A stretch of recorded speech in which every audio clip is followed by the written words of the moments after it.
Bonjour, nous sommes enfin à la session des habitants après tout ce travail. Nous sommes heureux de vous avoir ici et moi aussi je suis heureuse de vous présenter très brièvement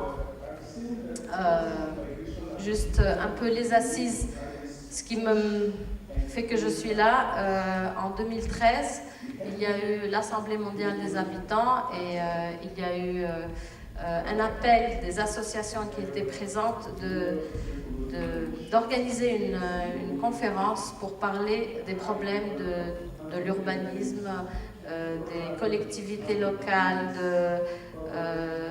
des problèmes qui sont dans les régions, qui se trouvent dans les régions marginalisées et où les gens n'ont pas de quoi vivre ni comment vivre, vivent dans une pauvreté inimaginable. Donc en 2013, nous avons organisé une conférence et pour faire un état des lieux de ce qu'il y a dans le pays depuis des décennies. On n'avait pas de chiffres à ce moment-là, en tout cas les chiffres qu'on avait été erronés. Et on est sorti avec 13 recommandations qu'on est allé porter à l'Assemblée constituante, justement pour espérant que le droit au logement sera constitutionnalisé, parce que c'était à ce moment-là, ils étaient en train d'écrire la constitution tunisienne. Malheureusement, on n'a eu que 93 votes favorables, 51 défavorables et le reste, il y a eu des abstentions. Et depuis, on continue à travailler. Vous savez ce qui se passe en Tunisie. En même temps, il y a des actes de violence qui se passent. La pauvreté est en train d'augmenter. Le chômage est en train d'augmenter. Le niveau de vie n'a pas évolué. Par contre, la vie est devenue très chère. C'est rajouté à ça le fait qu'on a eu une insertion, disons, idéologique dans le terrain. On était là pour travailler, pour aider les régions défavorisées, pour essayer de faire en sorte que tout ce qu'ils réclament depuis des années, depuis 2005, par exemple pour Dave, pour les mineurs, je parlerai des mineurs, rien n'a été fait jusqu'à maintenant. Le droit des habitants, il n'y a pas de droit des habitants, il y a le droit à la propriété chez nous. Et même la propriété, pendant les 4 dernières années, est devenue aléatoire. C'est-à-dire que nous avons deux extrêmes. Ceux qui s'approprient des propriétés qui ne sont pas les leurs, parce qu'ils n'ont pas où vivre. Et ceux qui payent pour une propriété à un promoteur immobilier, mais cette maison-là, ils ne l'auront jamais. Le problème chez nous maintenant, c'est, à part le fait qu'il y a cette marginalisation extrême encore plus depuis 4 ans, il y a aussi la violence.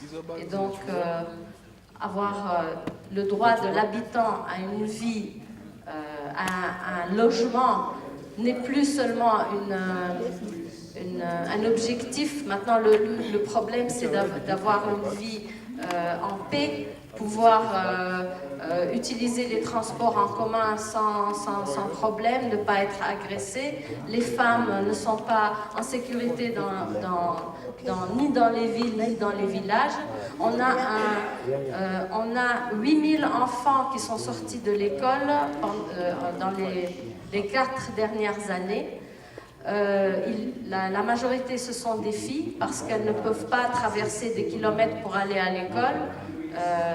Il y a un risque pour leur intégrité physique. Avec ça, il y a quand même, heureusement, que la société civile, même si elle s'est un peu ramollie, à mon avis, après les dernières élections, il y a encore des associations qui travaillent très sérieusement. On a un représentant ici, qui est l'association des habitants de Moulouche 2, qui a été créée depuis il y a 25 ans. À ce moment-là, il y avait un dépotoir énorme juste devant leur maison. C'était tout un quartier et les gens ne pouvaient plus vivre. Et cette association a été créée et elle se bat depuis 25 ans pour améliorer le quotidien de la communauté. Notre vœu, c'est que d'autres associations prennent l'exemple pour améliorer les choses. C'est une lutte qui a été très dure parce que c'était très difficile de se faire entendre. C'était très difficile par rapport aux institutions en place jusqu'à maintenant. On aurait bien aimé avoir une mairesse comme Madame Fatimatou qui sort du peuple et qui se bat pour le peuple. Pour le moment, on n'a pas ça encore. On se bat pour les prochaines élections municipales et espérons que les collectivités locales représentatives des populations, que ce soit dans les villes, mais surtout, le plus important, c'est dans les villages, soient représentées par le peuple, parce que l'enjeu est... je suis un peu...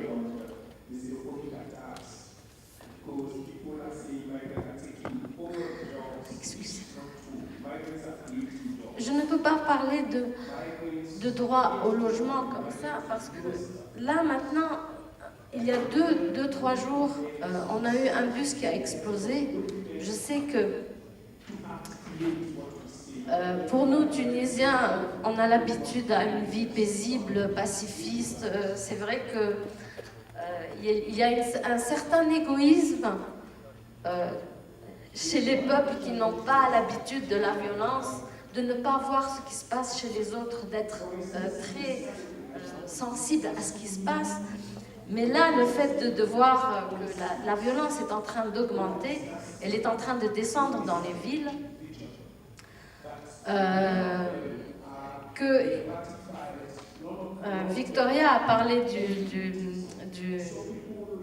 du réseau panafricain. Il est très important qu'enfin maintenant on puisse se dire, nous, population, nous les habitants, pas seulement représentants de réseaux ou autres, mais nous sommes avant tout des habitants. Nous devons vraiment être solidaires entre nous et créer ce réseau africain ou panafricain, ou quel que soit le nom qu'il puisse avoir. L'essentiel, c'est que tout seul, chacun dans son pays, on ne peut rien faire. C'est impossible. Il ne faut plus compter sur les politiques. Excusez-moi, Madame la mairesse, mais nous, dans notre pays, on ne compte pas sur les politiciens. On aimerait bien que notre gouvernement soit changé. Enfin, on aimerait bien qu'il y ait d'autres élections parce que notre gouvernement est un gouvernement d'incapables. Donc, nous, les habitants, avant tout, avant d'être élus, nous sommes des habitants et nous avons des problèmes et il faut les résoudre. Donc, j'appelle tout le monde. C'est un appel pour nous aider à renforcer nos rangs et à créer ce réseau africain et de ne sortir de Africités qu'avec ce réseau-là, vraiment sur un papier signé. Je demande à Madame la mairesse de faire le lobbying pour nous auprès de ses camarades maires pour nous signer les résolutions avec lesquelles que nous allons écrire tout à l'heure dans la prochaine partie de la session pour pouvoir avoir ce réseau-là. Merci.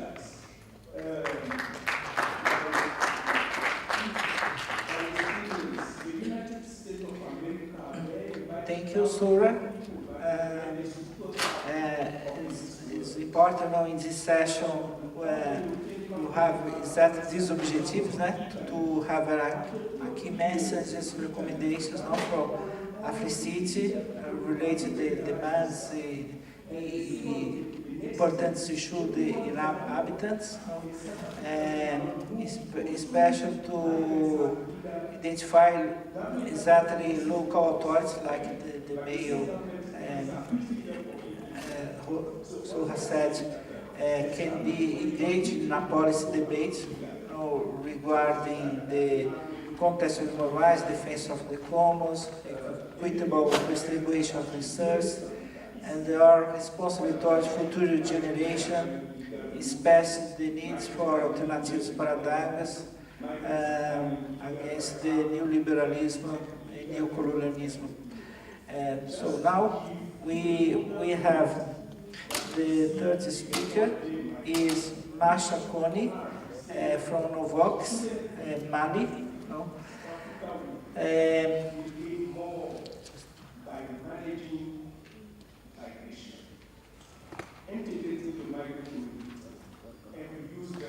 Massaconi est le secrétaire général chargé des relations extérieures de l'Union des associations et coordination pour le développement et la défense des droits des mineurs. Pode focar no Vox Mali. Porte-parole no Vox Afrique, porte-parole de la convergence malienne contre l'accaparement des terres. Membre du comité restreint de pilotage de la convergence globale de lutte qu'est Afrique pour la terre et les ressources naturelles.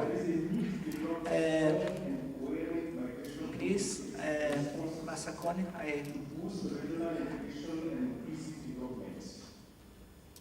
well-managed migration has substantially positive impacts for the development of countries of origin and yields significant benefits to the host country.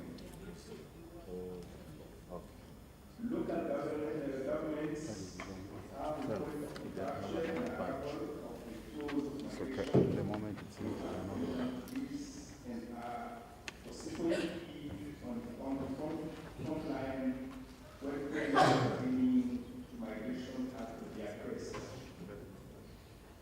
Developing effective migration governance in local level, government plays an important role in addressing migrant rights as well as addressing the challenges faced by migrants in the host country.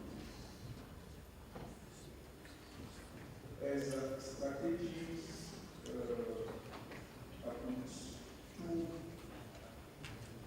two points strategies.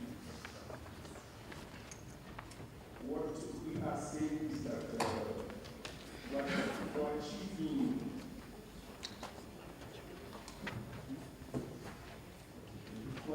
for achieving the sustainable development goal 10 and the sustainable development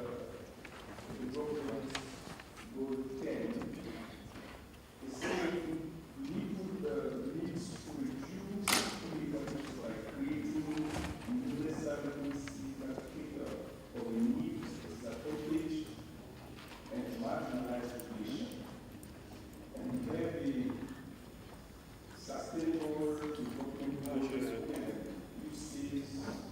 Je remercie toute la salle.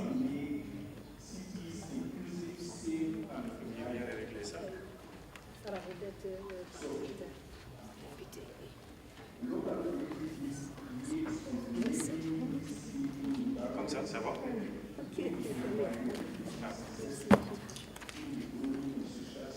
Donc, je remercie toute la salle. Je remercie aussi aux premières interlocuteurs qui ont parlé du problème. Quand je regarde ce qu'ils disent, le problème est similaire dans tous les pays. Je parle au nom du Novox, qui est un réseau des sans-voix, un réseau des mouvements de lutte de base, des mouvements qui se sont auto-organisés face à ces phénomènes d'expulsion forcée, d'accaparement des terres. Et spécifiquement aussi, je suis du Mali. Je suis issu aussi de ces mêmes réseaux qui sont des mouvements de lutte de base victimes de toutes ces malversations foncières. La gestion du foncier est devenue une question cruciale en Afrique au cours de ces dernières années. La terre, tant bien au niveau urbain, périurbain, au niveau rural, est devenue un denrée assez convoité de la part des nantis. Les agences immobilières, les opérateurs économiques, les élites au niveau national et les investisseurs au niveau international. Ainsi, pour l'acquérir, tous les moyens sont utilisés, même les plus inhumains. Entre autres, dans les milieux urbains et dans les milieux périurbains. Donc, on a vu la création des permis d'occuper des titres fonciers et la conséquence de la création de ces permis d'occuper de ces titres fonciers par des natifs et par des investisseurs, par des agences immobilières, s'est manifestée par la démolition de nos maisons, l'expropriation forcée, les déguerpissements, l'expulsion. Pour ce qui est du rural, l'octroi des permis d'exploitation et des bois amphithéotiques. Les permis d'exploitation et des bois amphithéotiques sont octroyés aux grandes firmes internationales pour des extractions minières et pour aussi de l'agriculture intensive. Donc cela se manifeste aussi par l'accaparement de nos terres, la destruction de nos champs et de nos habitats et de nos habitations. Bref, une véritable menace pour le droit au logement et à l'habitat, à l'alimentation des démunis, au développement des quartiers populaires, l'agriculture familiale et certains quartiers et villages sont complètement rasés à cause de ces projets. Et d'autres sont menacés d'être expulsés de leur zone. Donc, face à toutes ces conséquences, il y a eu l'historique quand même du foncier. L'historique du foncier a connu 3 mutations quand même en Afrique. Une période précoloniale, une période coloniale et une période postcoloniale. Mais on a vu qu'au moment d'une période coloniale, il y a eu cette arrivée d'une autre forme d'acquisition des terres. Parce qu'avant la colonisation, il y avait la forme qui est la forme coutumière, où la terre était gérée par des communautés. Et c'était un bien commun, et dont tout le monde avait droit. Il y avait une forme d'acquisition, mais des formes symboliques, pas de vente. C'était des formes symboliques pour que tout le monde puisse se servir de la terre et pour que tout le monde puisse vivre de la terre, construire son petite maison, avoir son petit lopin de terre pour cultiver et vivre dignement. Mais avec l'arrivée de la colonisation, on a assisté à une autre forme d'acquisition de la terre, qui a été les titres fonciers. Mais à côté des titres fonciers, les colonisateurs quand même ont respecté un peu le droit coutumier, bien vrai qu'ils le bafouillent de temps en temps au profit de leur intérêt de création de titres fonciers. Donc avec l'arrivée de ces titres fonciers qui est arrivé, maintenant tous ces phénomènes de construction des quartiers, des marchés, des constructions avec de grands événements organisés à travers le monde, il y a eu des projets de développement, des projets d'embellissement, des projets de routes et de barrages qui ont porté beaucoup de préjudices sur des communautés. C'est ainsi que les différentes organisations se sont mis ensemble. Puis ces groupes se sont mis ensemble pour mettre en place, quand même au Mali, ce qu'on appelle l'Union pour le développement et la défense des droits des déguerpis. Puisqu'on est tous victimes, on s'est mis ensemble pour manifester et pour maintenant pouvoir attirer l'attention des autorités sur ces phénomènes. Donc quand on s'est mis ensemble, on était obligé maintenant de mettre sur place une plateforme revendicative qu'on a soumise au gouvernement.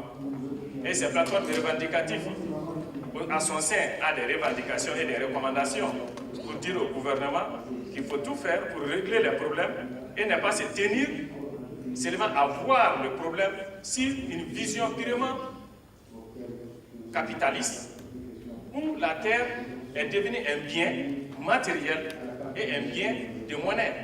Mais il faut voir du côté aussi des communautés qui n'ont pas les moyens et qui ont obtenu ces terres par des droits, de respecter ces droits, car c'est ces communautés qui sont citoyens des peuples et qui ont fondé des nations. Donc, et partant de ça, maintenant, il y a eu beaucoup de revendications, des marches qui ont été beaucoup, on a assisté beaucoup à l'oppression, puisqu'on a habité, parce que lors des expulsions, les expulsions sont violentes. Les communautés dans vos quartiers, vous vivez tranquillement un jour, des 4x4 qui débarquent, et vous les trouvez accompagnés de la gendarmerie ou de la police, et qui ont des documents prouvant qu'ils ont acheté votre quartier ou votre maison. Et c'est la répression qui le suit chez nous. On a enterré beaucoup de morts. Il y a eu des gens qui sont opposés, ils ont été battus à mort. Et donc c'est face à tous ces événements qu'on était obligé maintenant de faire ces revendications auprès du gouvernement. Et dans les revendications, on a fait sortir des recommandations. Donc le gouvernement, par ses recommandations, donc je peux lire quelques recommandations, on dit dans nos recommandations qu'il faut sortir clairement pour des grands projets d'investissement et de programmes, qu'il faut sortir clairement le consentement éclairé des habitants et leur participation à toutes les étapes du projet de la commune. Yes. Donc on dit aussi l'implication des communautés directement touchées dans des projets jusqu'au haut niveau qui décident de leur propre sort pour l'exécution des projets. On dit aussi qu'il y ait une indemnisation au préalable et un recasement de ces communautés avant la mise en œuvre des projets.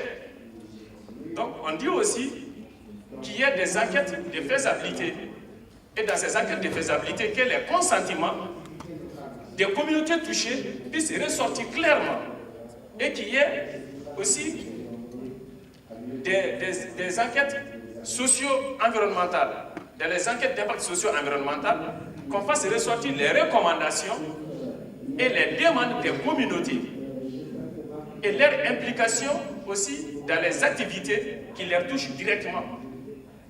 Donc, et on a posé auprès du gouvernement depuis notre commencement il y a 10 ans, toutes les victimes, plus de 21 000 familles ont été soumises au gouvernement. Et les résultats suite à des grandes marches, on a fait beaucoup de grandes marches, on a encerclé la cité administrative, parce qu'au Mali il y a une cité administrative, et suite à tout ça que le gouvernement a créé une commission interministérielle. Cette commission interministérielle qui était composée de 8 ministres qui sont touchés, raison pour laquelle on a obtenu quand même environ 10 000 propositions de recasement et aussi on a essayé aussi, on a été chaque fois appelé à participer aussi et à faire des propositions pour les différentes lois. Mais cela ne suffit pas. Cela ne suffit pas car chaque fois que le gouvernement essaie de résoudre un problème d'un côté, de l'autre côté, il pose d'autres problèmes. Donc on a vu que la situation conflictuelle est due aux différents programmes internationaux qui sont imposés par nos gouvernements et que nos gouvernements sont prêts à exécuter. Et de l'autre côté, le besoin du peuple, la réalité de vie du peuple que le gouvernement doit obligatoirement tenir compte. Et c'est ce qui n'est pas fait. Donc raison pour laquelle on dit, ce n'est pas le mouvement d'un seul pays qui peut suffire, mais non, mais c'est l'activité globale de tout un continent, de toute une région, comme mes camarades l'ont dit, qui est une organisation panafricaine où les communautés, entre eux, puissent faire des lobbying ensemble pour attirer l'attention des décideurs pour leur propre cause et pour l'insertion maintenant des besoins des communautés dans les différentes lois du pays, aussi bien que la Constitution. Il y a certains droits qui sont les droits fondamentaux qui doivent être clairement inscrits dans nos constitutions, mais qui doivent ressortir. Donc maintenant, c'est ensemble qu'on peut le faire. S'il y a un lobbying régional, partant par une société, par une organisation panafricaine ou tout autre des habitants, qu'on peut obtenir ces choses. Sinon, un seul pays dans son seul côté ne peut pas le faire, car le pays, le monde les pays sont en train d'aller dans la régionalisation, comme chez nous la CEDEAO, l'Union africaine. Il est temps aussi que les communautés se mettent ensemble pour résoudre ça. Donc c'est pour dire qu'un appel est là, et les maires sont là, qui sont nos élus, qui nous aident aussi à régler ce problème. Merci.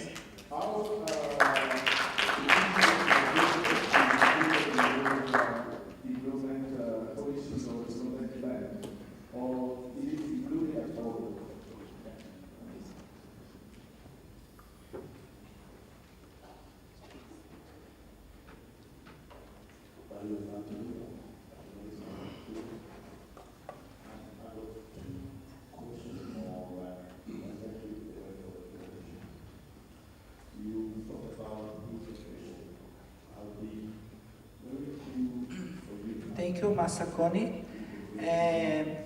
Now, the next speaker is Ondili Nizaband, Deputy President Abahali Bazamunjolo.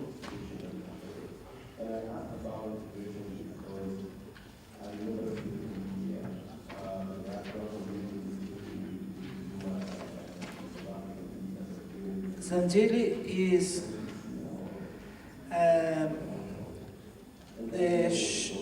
person of Bahali Women's, previous member of the South Africa Canal and Textile Workers Union, previous member of the ANC, branch executive council in Durban,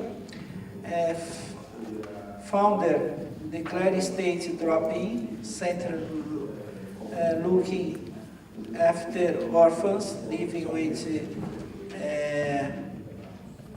HIV, AIDS, a member, the co-founder of Bahali based in Monjolo. Thank you for presence here. If you want, I don't know if you stand.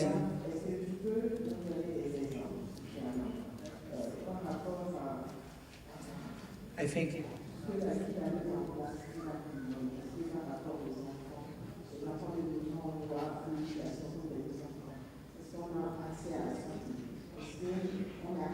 Fique better if you want to speak.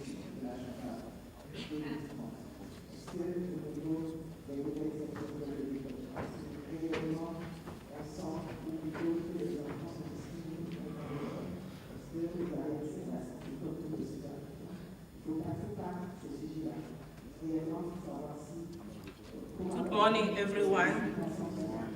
Africities was formed in 2005 because of the anger from the shack dwellers, because the shack dwellers were being betrayed by the municipalities. They then decide to form this formation called Abahlali Basemjondolo. Abahlali Basemjondolo means shack dwellers. The shack dwellers are the victims of unlawful evictions, shack fires, injustice of their whistleblowers, because our whistleblowers are being assassinated when they're talking about corruption. Abahlali Basemjondolo are also the victims of homelessness, landlessness. So in order to score this goal of 2063, we need all levels of government to recognize us as the organized structure. We want transparency from them. We want them to take us as partners. They mustn't take us as their opposition. Abahlali Basemjondolo is not a political party, but they got their terminology called living politics. Living politics, we meaning the politics that can be understood by the grannies in the rural areas. Anyone illiterate and even the academics. We are talking about our lives because we don't have electricity, we don't have water, we don't have proper sanitations. We need decent houses. That is the meaning of living politics. Thanks to the coordinators who gave us this opportunity to talk about our lives, because we normally don't have these platforms to talk about our lives, because we even got this slogan which is saying, talk to us, not about us. We don't want the people who are talking about us on our absentia. We want the people who are talking with us. We don't want the people who are working for Abahlali Basemjondolo. We want the people who are working with us.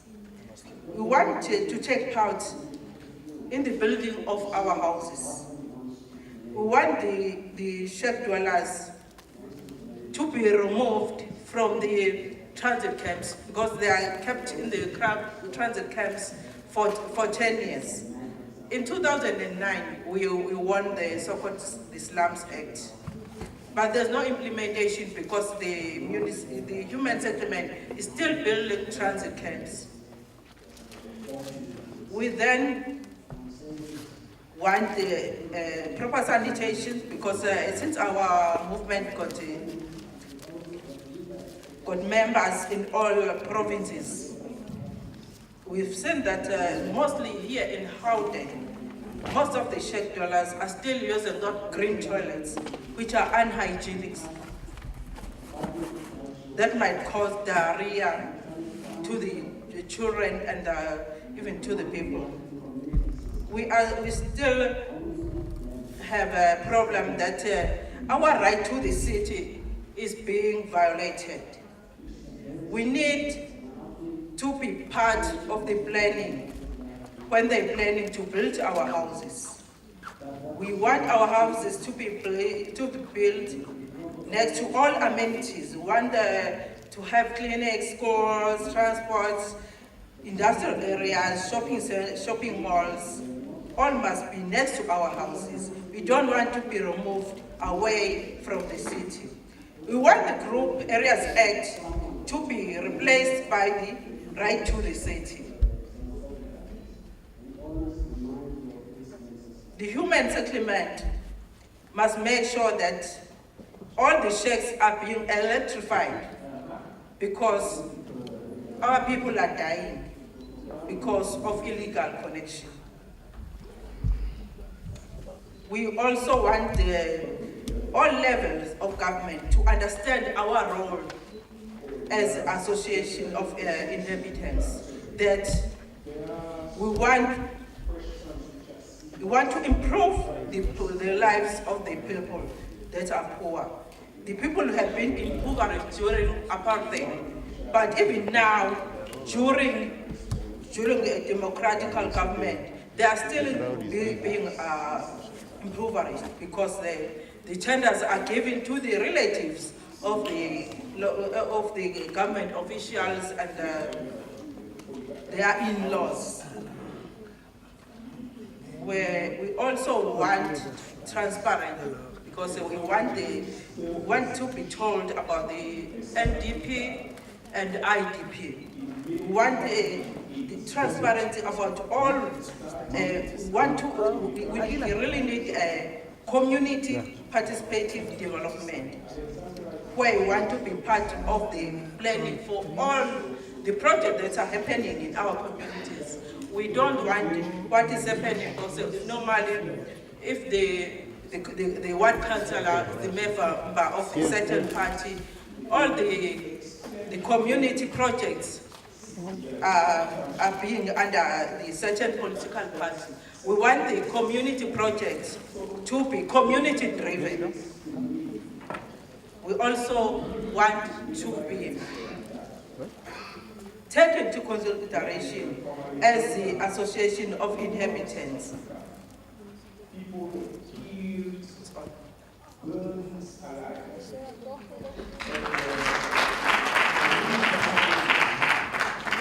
Here you are. Thank you.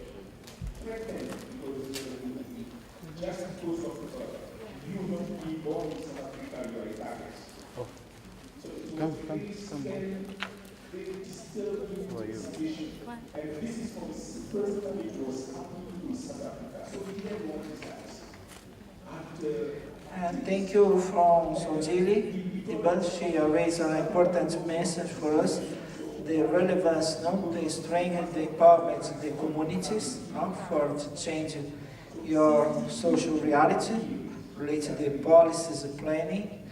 And now we have the next speaker is Eduardo Molopi, Research and Advocacy Officer, Socio-Economic Rights Institute from SERI. Eduardo Molopi works at in SERI as a Community Research and Advocacy Officer. He holds a BA Honours degree in Politics and a Master's degree in Urban Studies, both from the University of the Witwatersrand in South Africa, His master research was based on eviction struggles in the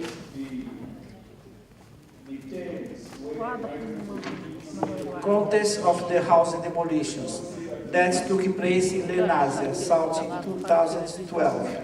His research interests Lee broadly within the fields of housing and urban politics, and he works closely with marginalized communities facing evictions, particularly in the inner cities of Johannesburg. Thank you for to come sir. to come here to be here with us. Welcome.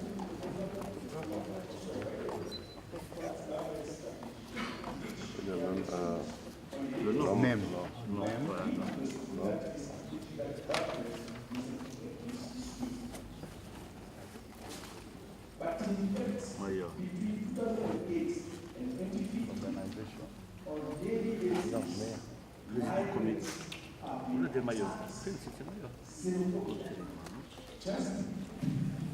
Yeah, madam.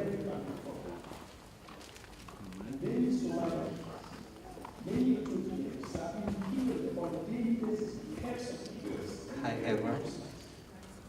I think maybe just as the PowerPoint is starting out, my name is Edward. I work for the Socioeconomic Rights Institute, which is SERI. And the presentation that we'll be looking at is on the eviction struggles in Johannesburg. And we'll be looking also at some cases that are found within the continent that occurs particularly on eviction struggles, and maybe look at lessons or points that we can take out from this. And I'm going to be looking at 3 points particularly. One, which is eviction struggles which in the inner city of Johannesburg and elsewhere on the continent. And then I'm going to be looking at lack of affordable accommodation in the inner city, which is quite linked to the first point. And then thirdly, I'm going to be looking at what can't be done. Now, this is the area that I'm speaking about. So it's Johannesburg, the central business district, and then we have areas such as GP's Town, Newtown, Braamfontein, Hillbrow, and Berea. So those are some of the cases where most of these evictions are taking place. Now, a picture of these gentlemen that you see there, they are known as the Red Ants. It's quite, if you know anything about evictions in South Africa, this picture means something to you. When you see these, you immediately think of evictions. Now, if you're living under the fear of evictions, this is a picture that you don't want to see. When these guys come, they just do havoc. They create havoc around the areas in which they come in. And a typical story that you would maybe hear is that you're sleeping in your house one morning, 7 o'clock, 8 o'clock, these guys come in. And the next thing that you are woken up by is furniture being thrown around, kids screaming on the hallway, women being manhandled. And it's not a pretty picture that comes around. So everything that they do, they do with little regard for the dignity of the people that they are conducting the evictions for. So it's a picture that we see quite often in Johannesburg. By my own observation, at least in the last 6 months, we could say that there has been one major mass eviction that happens every month. So we are speaking about 200 or so households that are being evicted every month without anywhere else to go. And it's something that is happening quite frequently. Now, these struggles are not something that we are only seeing in Johannesburg, but it's something, as we've seen and as we are gathered here, we'll know that these are struggles that are happening everywhere else on the continent. I mean, I'll quote one example. In Angola, for example, we have a case where 750 families were evicted in Lubango and taken out to a rural area where they were left with no infrastructure and nothing much for them to do there. I mean, we're not best placed to speak about this. I think Development Works is in the place and they can speak more broadly on this. Now, the law in South Africa says something about evictions. The Constitution of South Africa, there's a section called Section 26 of the Constitution which speaks about the right to housing.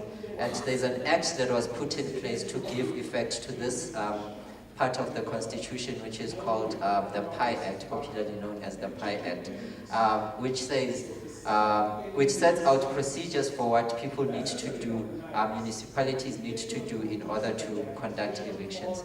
But what we see in a lot of cases is that the municipality will bring in the red ends, sometimes without, proper regard for what the law is saying. And one of the things that the law speaks about when people are being evicted from the place that they're living in is that there needs to be provided with temporary alternative accommodation, that when the eviction takes place, no one should be left homeless. But all too often we're seeing this happening, that people are being evicted without provision of alternative accommodation. And in cases where the court rules that alternative accommodation needs to be provided, we are still seeing that the municipality still drags its feet in implementing these. And so we've even had to take the office bearers, meaning those in the municipality who are responsible for effecting these court orders, taking them and saying that they need to also be held accountable for not enforcing court orders that say that they need to provide alternative accommodation. Now, the context that happens is this. In our research, we found that there are about 68,000 households in the CBD, in the inner city of Johannesburg. Now, of those, 49% of those people are not able to they earn less than 3,200 per month, which accounts to something like $240. Now, if 49% of people who are living in the inner city are earning less than $240, that means that they can only afford less than $60 on their accommodation, right? Taking that they can only use 25% of their income for rental. Now, we can break down that 49% further to that. Of those, 31% are earning less than 1,600 rands, which is something like $30, right? So if they are earning, that's about $120. If they are earning less than $120, that means they can only spend $30 on accommodation. Now, there isn't any formal accommodation that provides for these kind of people. And so that is what we are calling for, that there needs to be this. And so these are what we are, the recommendations that we are bringing forward. I'd like us to focus on those three that are listed down there. That there needs to be legal solutions that come, right? And so in South Africa we have the Constitution. Elsewhere on the continent, also in South Africa, we have international law that sets out these requirements on states that they need to be enforcing these resolutions. We need to have policy solutions that come through. So, for example, the provision of alternative accommodation, that's point one there, and the provision of affordable formal accommodation. Those are the things that needs to be happening so that people do not end up facing evictions all the time. And then lastly, we need to make sure that we strengthen the voice of the inhabitants. And they need to know their rights, they need to know how to enforce the rights that they have. Because once 1.1 and 0.2 are there, once we have the legal solutions and policy solutions, if the inhabitants themselves are not able to go and force their rights, not much is going to happen. So 0.1, 2, and 3 are all crucial, and they need to go and work hand in hand. Thank you.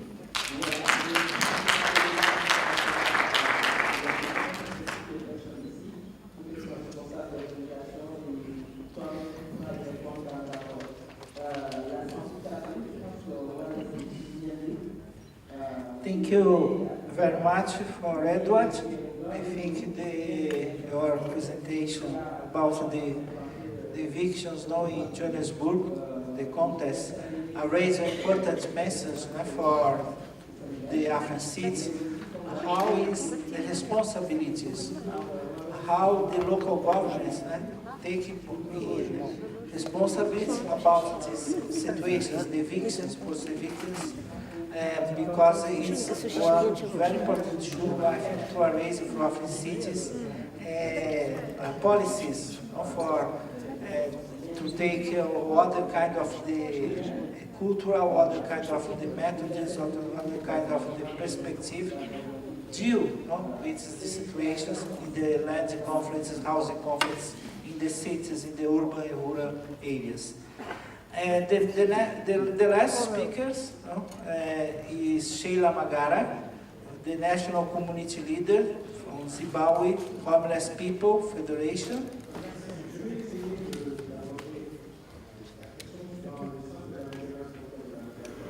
Sheila Magara is a board member of Shackett Wheeler International and the national coordinator of the Zimbabwe Homeless People Federation, a national network of communities-based housing saving schemes established in 1997, and now with a membership of 8,307 families mobilized into 336 savings schemes.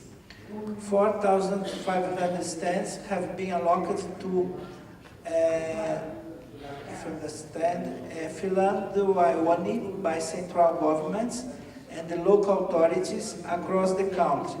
And more than half of these have been serviced with either conventional or alternative infrastructure. The Zimbabwe Homeless People Federation creates space for communities of the urban poor to have their voice heard by authorities, as well as to ensure that voice is translated into actions. At the center of actions are the communities leading in the implementation of initiatives that improve their lives, ranging from provisions of affordable, safe water, improved sanitation, house improvements, security of tenure, and income generations, activities to improve the lives of the poor. Thank you, Sheila Magara.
also one of the affiliates of Chef Dwellers International.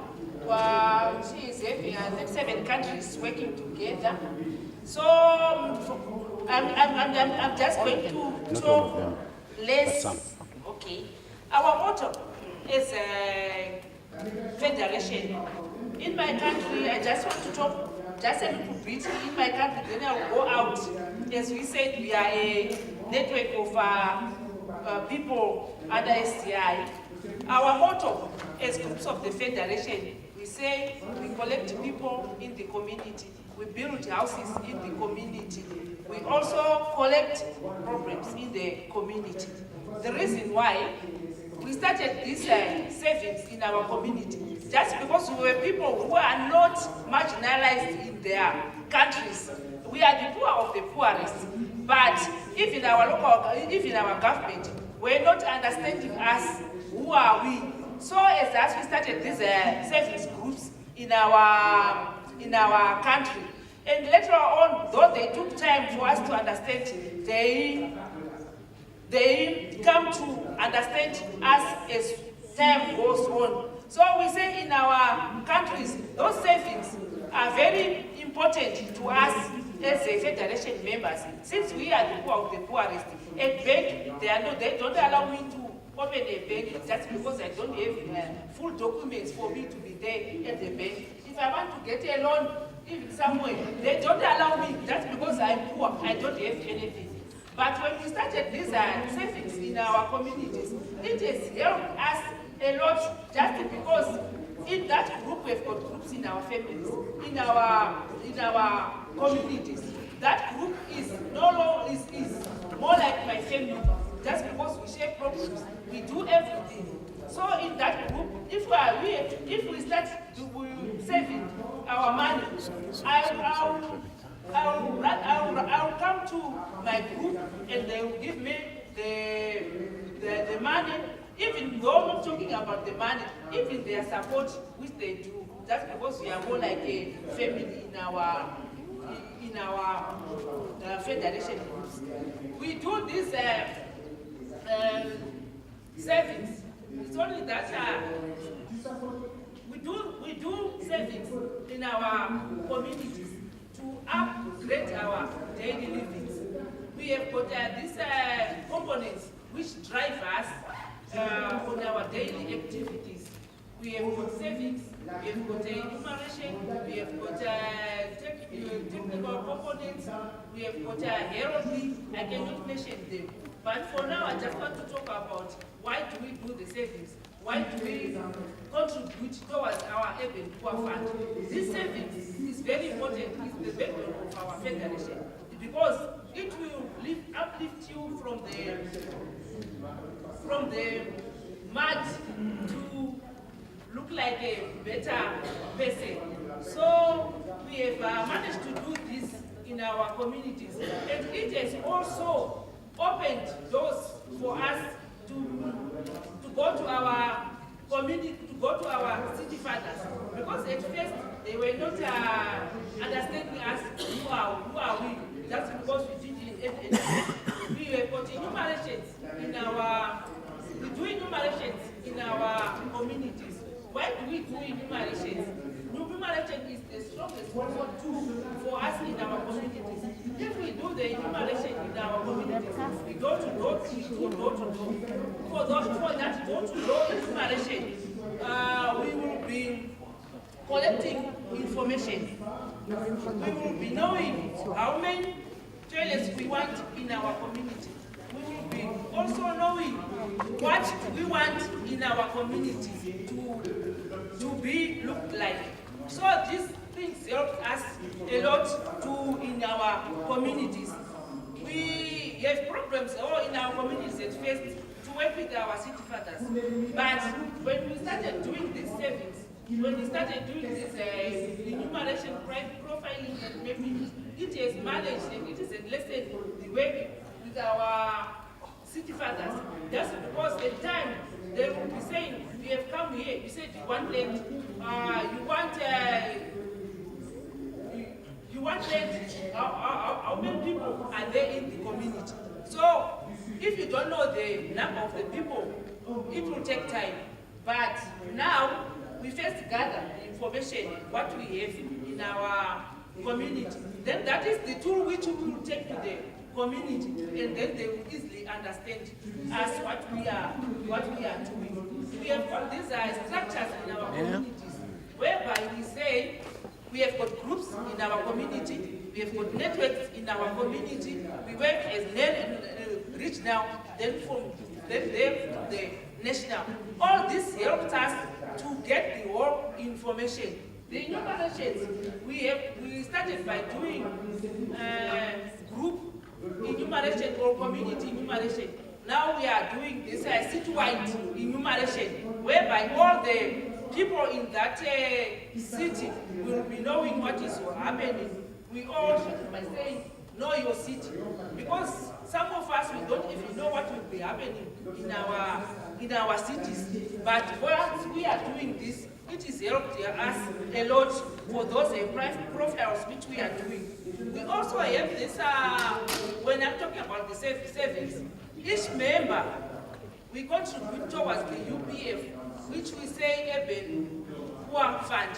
This fund is being used when we want to get loans into our groups. Because at bank, sometimes we don't have bank accounts at the bank, and sometimes it will take long for us to be at the bank. But if we are having this UPF, it's our money. We know how to, we know how we want to use it. Even it also attracts the funders. Just because we cannot say you don't have to borrow if you are a smoker. You don't have to borrow paper, cigarette, and everything. You have to start by having something which will be having in your head. So it is part of the thing which can attract funders to come and listen, even to put their heads in our pockets. It also brings people together, just because everyone will be saying, I saved such amount of money. How is it? How much have we used? So it brings people together in our community. We also look about the networks which we are saying, they don't end up in our countries only, but it also goes to the national, international. As I said, we are having 27 countries who are working together. We share experiences. We know what we want in our countries. We are in Asia, Latin America, and in Africa.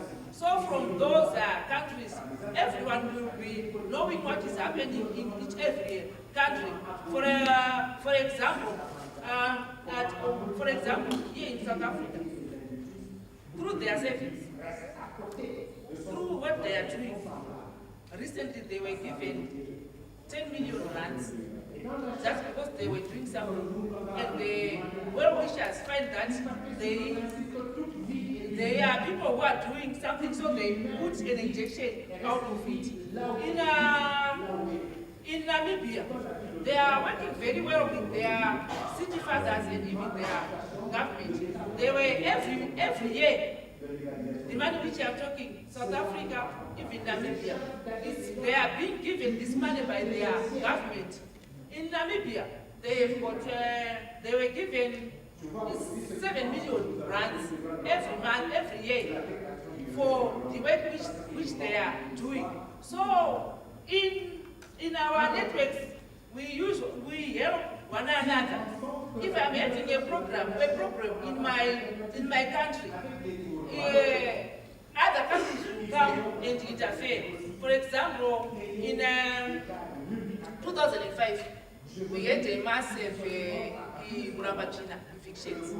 So for us, we couldn't manage because it was terrible. So by the time when we were being evicted, we sent messages to our other countries, these seven countries, what was happening on the ground in Zimbabwe. All of a sudden, they started to receive messages from all over the world. That's when they said, you people, come and let's have a dialogue. What is this about? And the evictions were stopped. So we work as a team in our communities.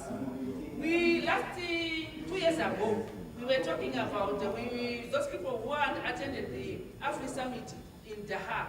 I think the message which came there, they were talking about how the community should work with their city fathers, how they should build partnership and those MOUs. But now, okay, we are doing it in our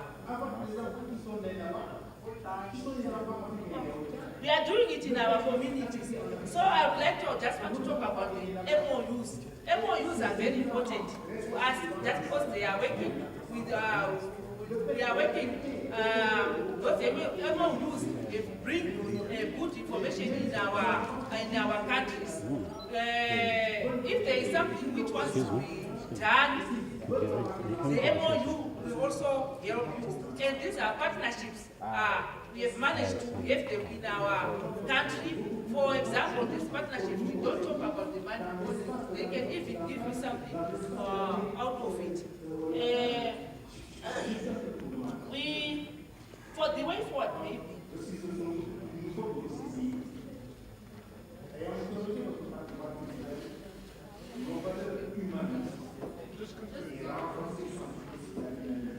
I just wanted to talk about the way forward.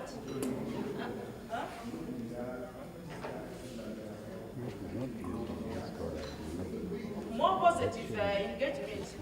Then the organization of the work in urban areas and government. More housing programs, more updated programs, better policies for practice should be done in our country. Yeah, she's not. She's the wrong.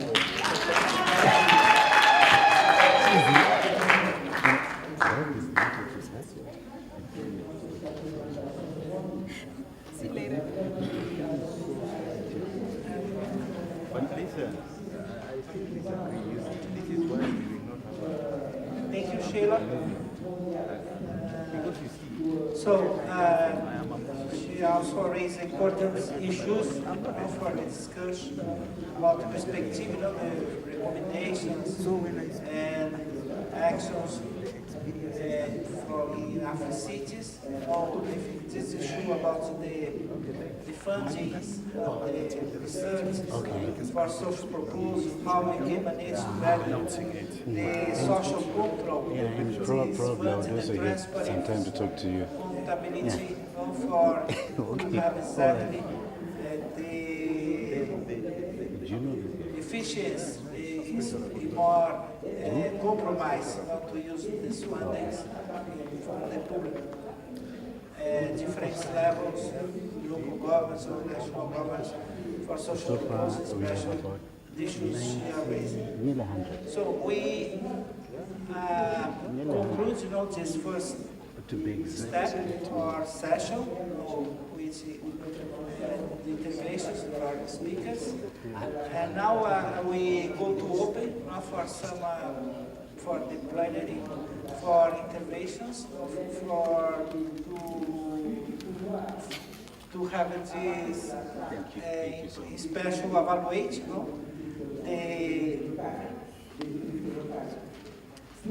the debates about recommendations for applicants Africities in Dakar on December 12, 2012. This was resolution for Africity, and it's important to evaluate how was the effective compromise, how developing these resolutions, the perspective of the alliance. It's open now for the colleagues from the plenary to start the discussion.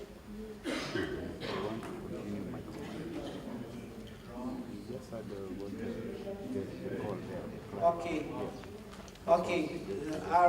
Is available also for you the draft, for the proposals for the discussion, the final moments of the session, the recommendations for Africity. So we can start now with these interventions. Now, No. it's open. Rodrigo? That's the results of the meeting. Yeah. I think you have the microphone or no? Hi, good morning. I will be very brief. First, I would like to thank you all for your intervention. I think it was a very rich panel, and it showed us how our problems are the same and how they are different, but at the same time, they are the same problem. And we can only change these same problems together. So I think that's what's beautiful here. It's all of us together here discussing their problems. And one way to do this together, it's, I believe, I didn't introduce myself. I'm Rodrigo. I'm from the Global Platform for the Right to the City. And I believe this global platform, I'm doing a little bit of a merchandising here, but I think it's worthy. The global platform is an initiative of several different organizations and international networks. Many of them are here today in the table, like SDI, like International Alliance of Inhabitants, like Habitat International Coalition, and many others are here today. And this global platform aims to put forward the right of the city in the agenda, in the international agenda, and not only in the agenda, but in the reality of our countries and our cities, and our villages and our rural communities and everywhere. And it's important also to think that this must be done together. So I'm inviting you, all of your organizations, to come together with us to do that change. And thank you. I would like then to meet some of you, and please feel welcome to meet me. Okay? Thank you. I think you need to come here first, Rose. Who more else? Okay. I think we don't have other microphone. You need to come.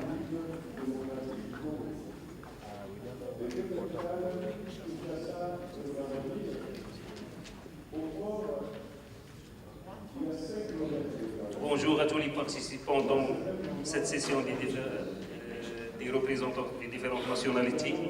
Je veux citer une petite expérience du Maroc dans le domaine de l'habitat insalubre. Au Maroc, la pauvreté est en train de se baisser progressivement suite à des investissements dans différents domaines ainsi que la création des emplois. Auparavant, il était un grand nombre de bidonvilles. La politique publique dans le volet de l'habitat a encouragé la lutte contre l'habitat insalubre par un lancement de plusieurs programmes dans ce sens, dans le but de raser totalement les baraques constituées des bidonvilles qui agissent et influent d'une façon négative sur la façade et l'esthétique des villes. Mais à travers ces programmes, les organismes responsables ont abouti à raser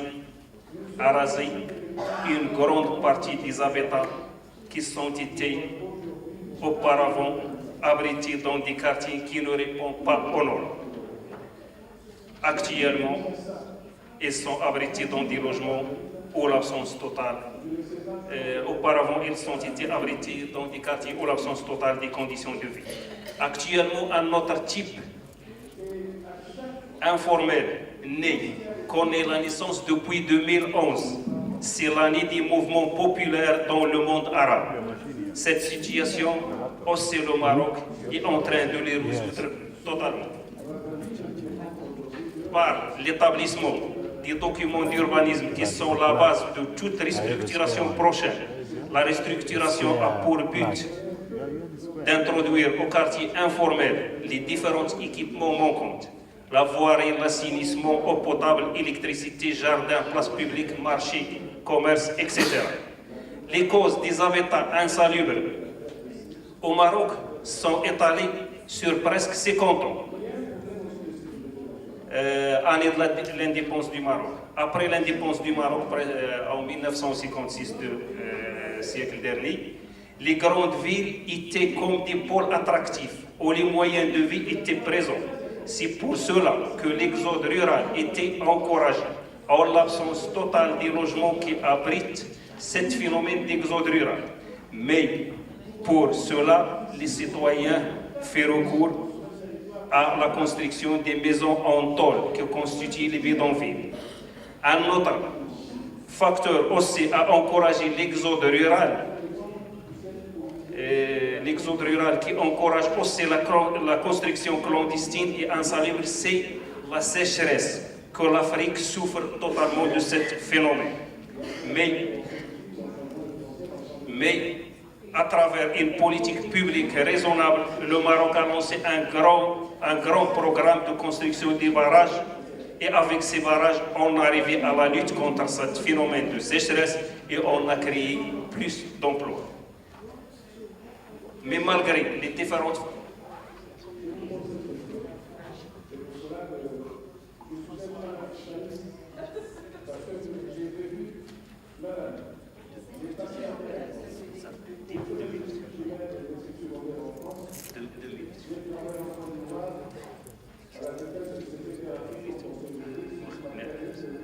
Mais malgré les différents facteurs et causes des bidonvilles et des quartiers bâtis clandestinement, le programme lancé dans le cadre de partenariat entre les différents intervenants, à savoir le gouvernement, l'agence d'urbanisme et les communes territoriales et les citoyens, avec une participation financière des différents intervenants, par ce programme, le Maroc est en train de mettre fin à la situation de vie dans ces conditions insalubres. Ceci était réalisé par des compétences transférées de l'État aux communes territoriales dans le cadre de la régionalisation développée courante actuellement au Maroc.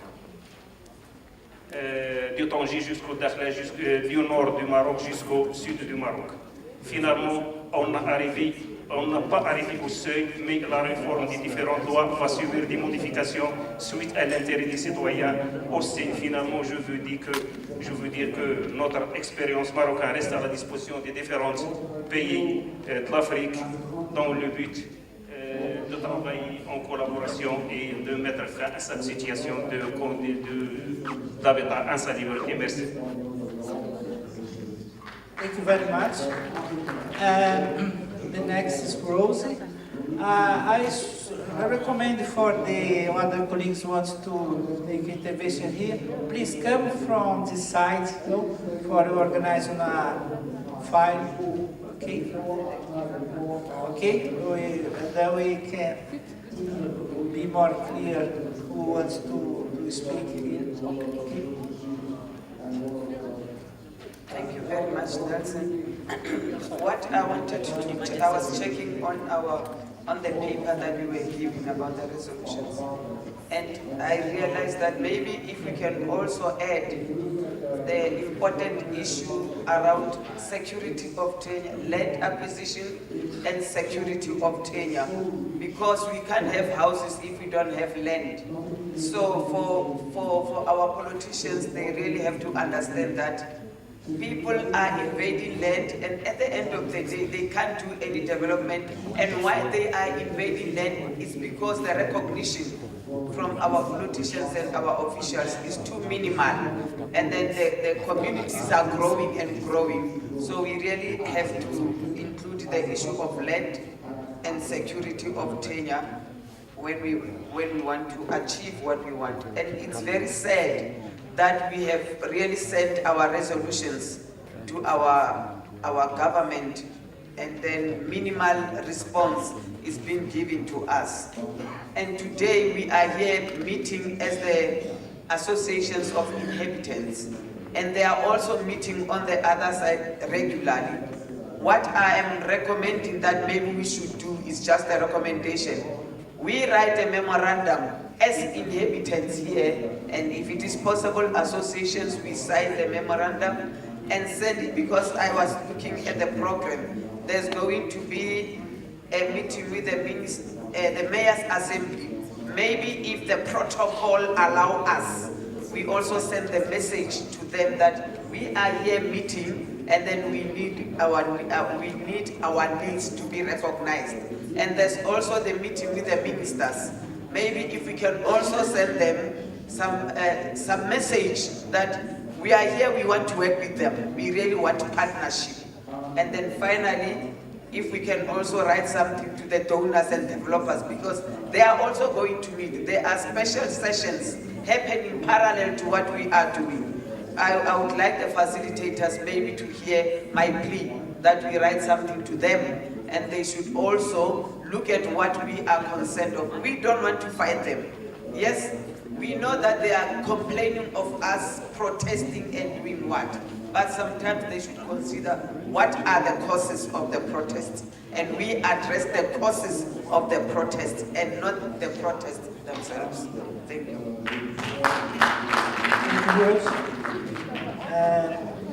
So I think we go to final the speakers, with the colleague. You be the last, okay? We final the interventions, which is RP, the final, okay? We have 2 minutes for each one, okay?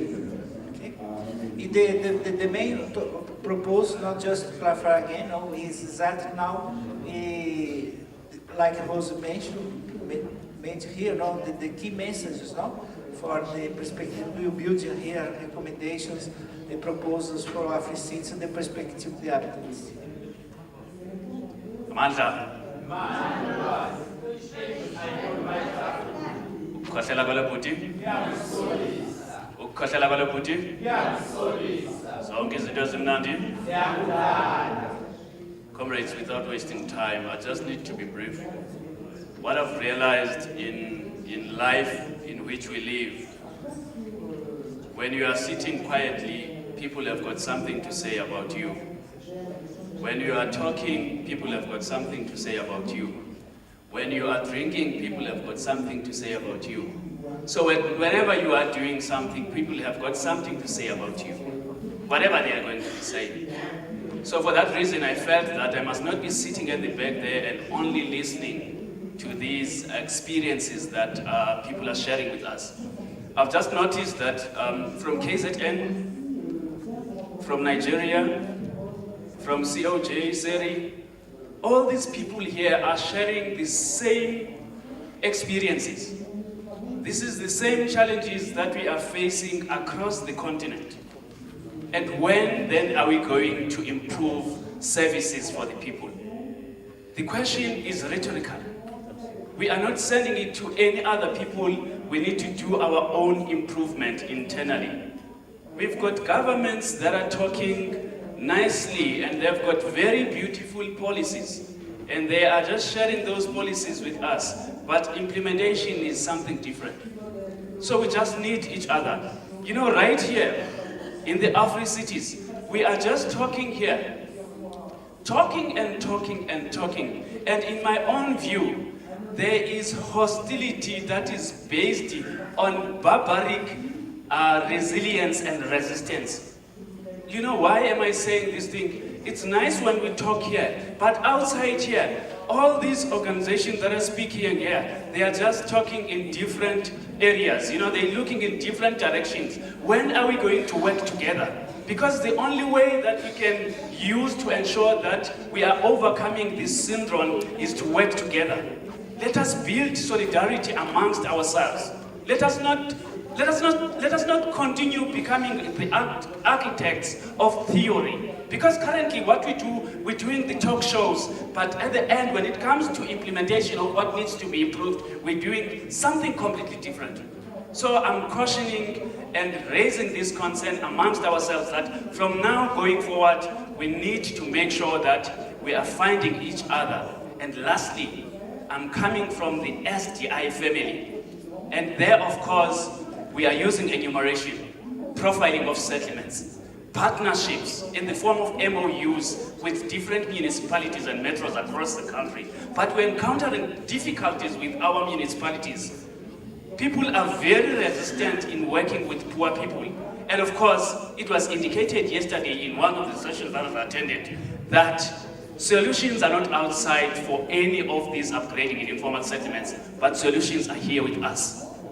So we need to find each other. Amandla!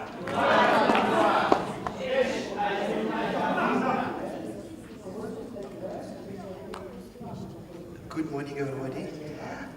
My name is Roger from SDI as well. What I'd like to emphasize, firstly, there are beautiful plans that all the Association of Habitat that are explained today. But the thing is, like I think clearly here about it is, you see, my concern is actually all these associations and the government associations, all that are working to improve Africa and other cities that are in poor, they don't use the most important people that are really a majority of the people, more especially in South Africa. We find that the population of South Africa, the majority, 60% is the youth. How about we use those young people so that they will be out of the bad activities that they are practicing, crime and drugs and stuff like that. So they will feel involved in their countries and they are developing of their countries as well. So please, once you try to implement those decisions of those plans that the Habitat and the association that I explained today, try to involve the youth. As my fellow colleague, he was standing here, we talk about in our STI, we've got these profiling and enumeration, rituals. Actually, you find those are the things that are using, you must walk around, you must go around and explain information and read some questionnaires. So the young people, they can be the people that we can use to do all these databases and this collection of this information. And so that the most important is that they will feel, when they're growing up, they'll feel that mind, they were the part of our country, we're the part of our continent, and then we have something to do. And then we've got the responsibility for our future because it lays on these young people. Thank you. That's all.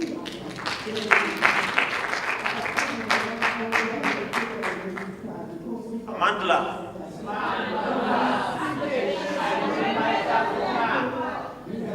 My name is Wilfred Olal.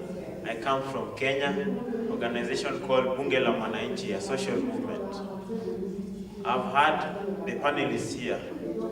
They are speaking the same language, the language of eviction, forced eviction. Now, my question is, we are coming up with very good resolutions. We did the same in the last Africities.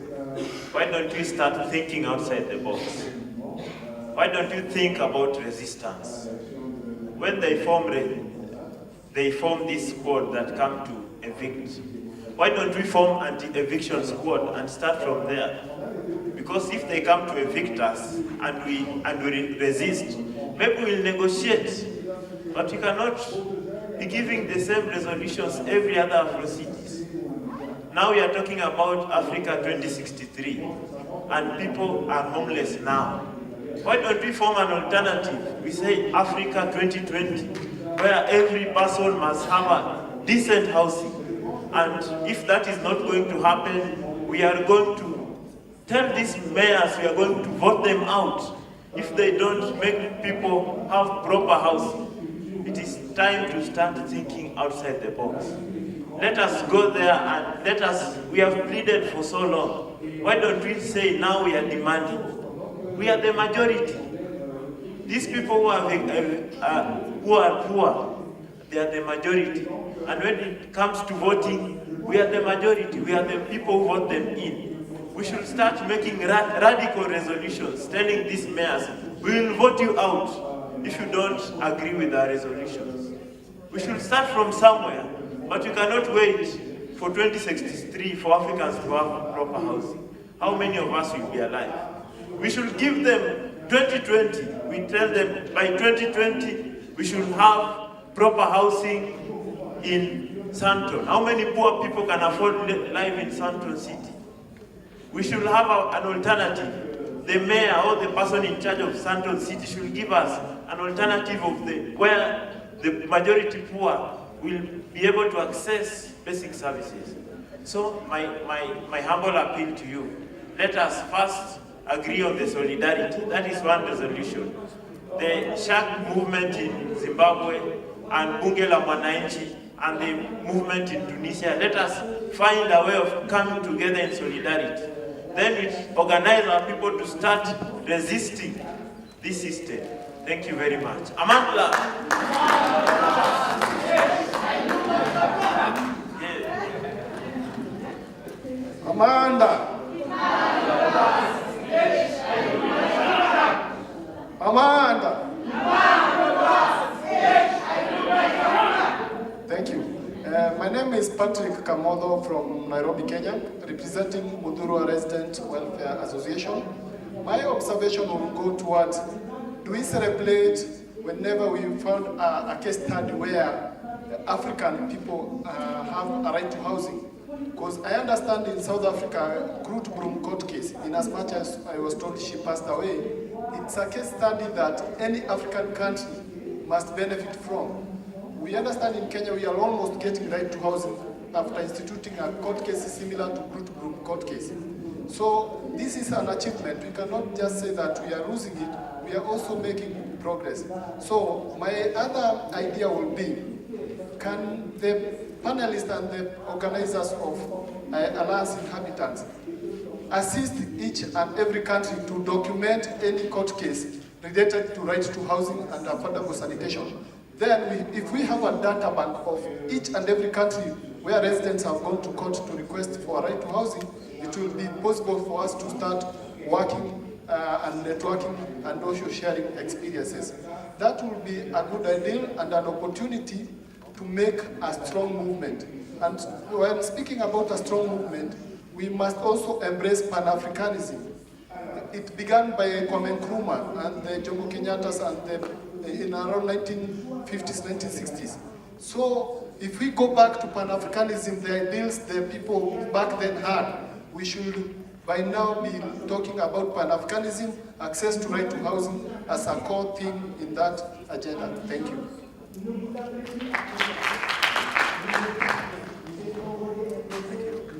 My name is Joseph Shekla. I come from, well, never mind where I come from. I represent the Habitat International Coalition.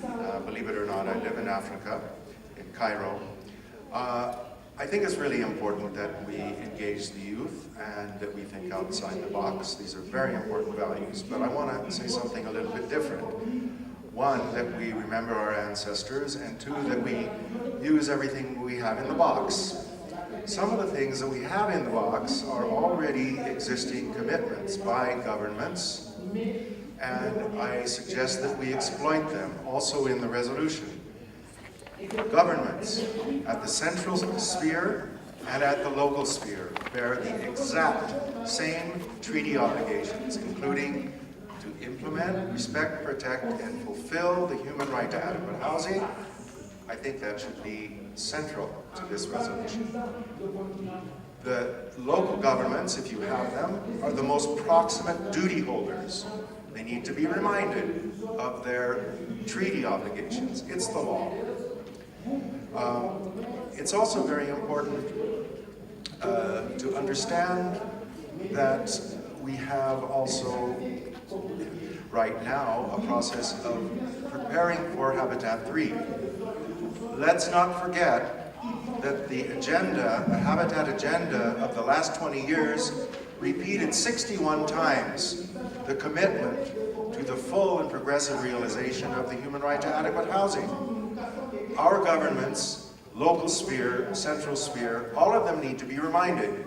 Who is going to remind them if we forget those commitments?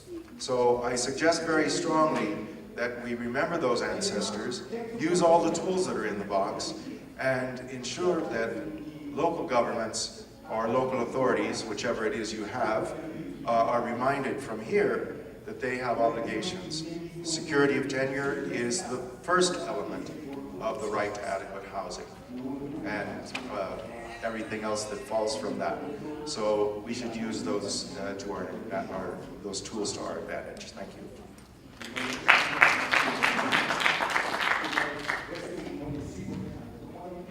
Good morning, everyone. I'm Novula Masang, the child of SDI. Thanks to the panel, all of you, but I've got a question with them. I didn't hear the lady well speaking about how to groom or motivate the communities in doing things for themselves to meet the government halfway. Like with us in SDI, we do the savings in the informal settlement. People, communities are taught to save for their priorities. Let's say if they want toilets, if they want the reblocking, if they want streets or for the ambulance to come in, so, or the land, we teach them to save for that particular project. So they pop out maybe 20% and the STI take out 80%. That will make people not to toy always and look at the handouts from our donors and everything, because they've done something for themselves and they'll be proud of that to say, this is it's out of my own sweat equity and doing things on their own. So we got those kinds of saving. I don't know if you motivate people to do things for themselves. And the other is just an input to say things are done very slowly in the government sectors and the officials, like housing, not housing especially, but the other things like land or whatever.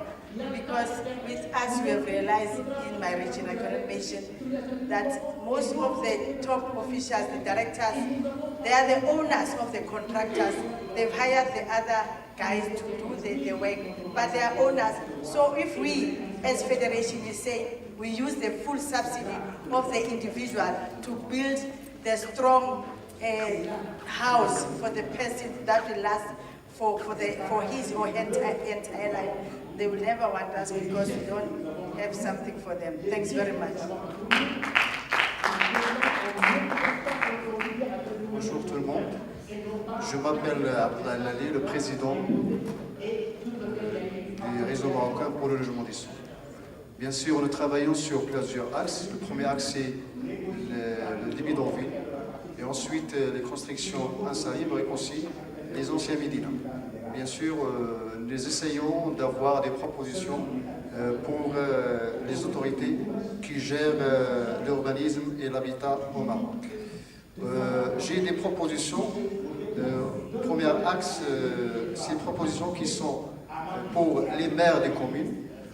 Nous proposons dans le réseau marocain pour le logement décent, en tant que membre de l'Alliance internationale des habitants, d'avoir un seul guichet unique, surtout pour traiter les autorisations de construire.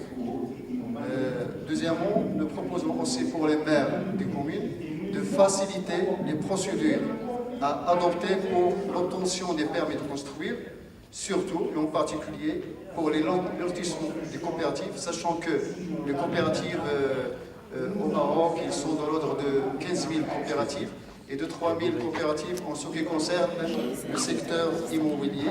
Et ça a un impact très important sur le coût, bien sûr, des terrains et des logements.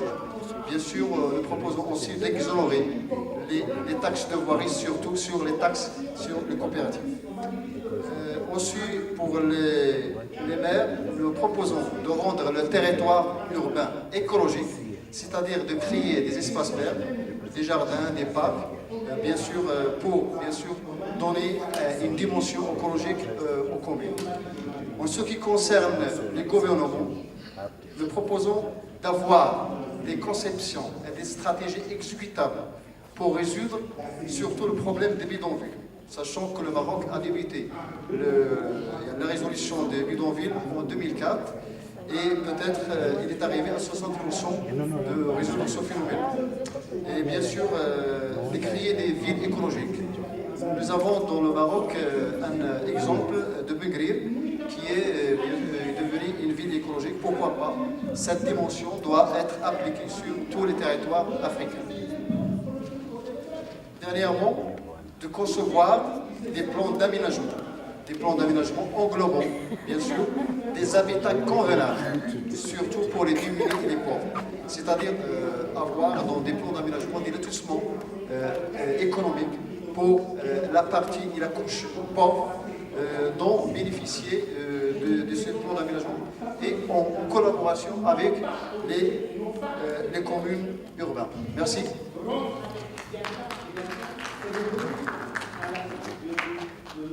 So this is the 4 colleagues go to make intervention, and it's closed for have other colleagues here for we need to move on for the next step, the session. Again, I emphasize it's very important the interventions is go for the recommendations or for perspective. We are what from the Africities, the habitants' perspective. Bonjour tout le monde, je m'appelle Azabi Adel, je viens de la Tunisie. Moi je voudrais proposer deux choses. La première, c'est qu'on compte sur nous-mêmes pour résoudre nos problèmes. Si on va continuer à demander, eh ben, à la fin nous risquons d'être déçus. Nous vivons les situations difficiles et c'est à nous d'avancer des propositions concrètes et de réaliser des programmes. J'ai eu l'expérience de créer une coopérative de construction de logements au profit des employés de la régie de tabac à Tunis, et c'était les employés les moins payés qui avaient plus besoin de cette solution. Cette coopérative a construit en 3 ans 159 logements, à partir des femmes de ménage jusqu'aux ingénieurs. Ils ont eu la possibilité de construire le logement et on a comprimé les coûts. Ça a été moins que 50% du prix de l'entreprise nationale. Moi, je n'ai pas confiance au secteur privé pour résoudre nos problèmes. Ils cherchent leur profit et multiplient, ils sont en train de compliquer pour nous la vie, donc on doit se prendre en charge pour construire nos logements, des coopératives ou des mutuelles. Mais je demanderai à nos partenaires internationaux de soutenir ces initiatives. Parmi ces populations, ils ont des enfants qui sont ingénieurs en génie civil, ils ont des architectes, ils ont tout ce qu'il faut pour mettre en place les aménagements nécessaires et la conception nécessaire des logements décents. Et partout dans le monde, il y a eu des initiatives qui sont allouables et à nous de vulgariser et d'échanger nos expériences. Nous serons comme ça plus forts. Donc ma recommandation est la suivante pour les partenaires internationaux: soutenir la création de coopératives et mutuelles pour construire des logements sociaux. Le secteur de l'économie sociale, c'est notre secteur et on doit l'investir pleinement. Merci et bon courage.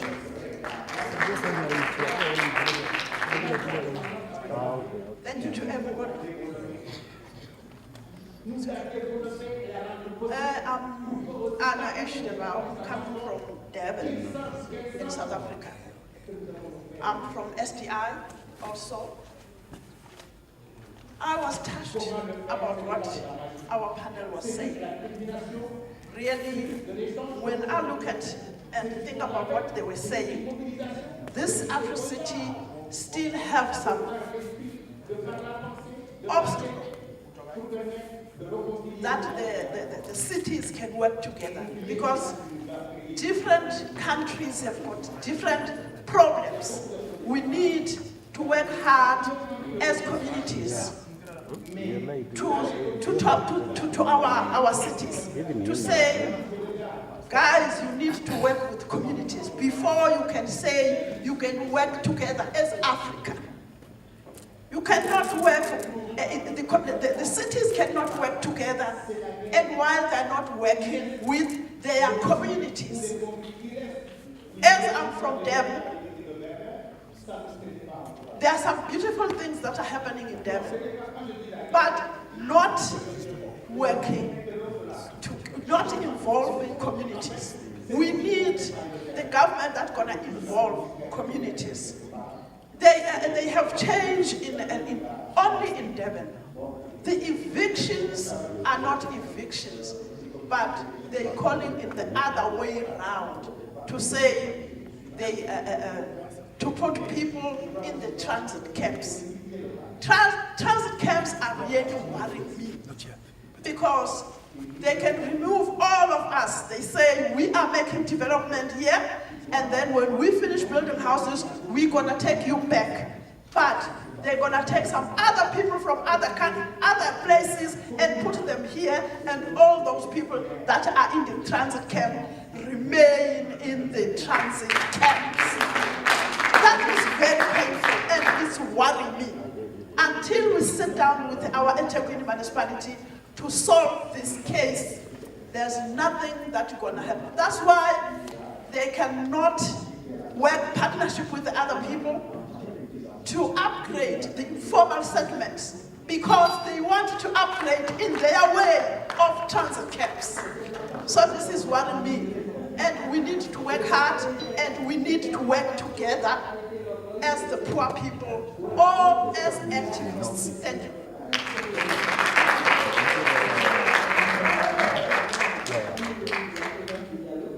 Halala Namibia, halala. Halala STI, halala.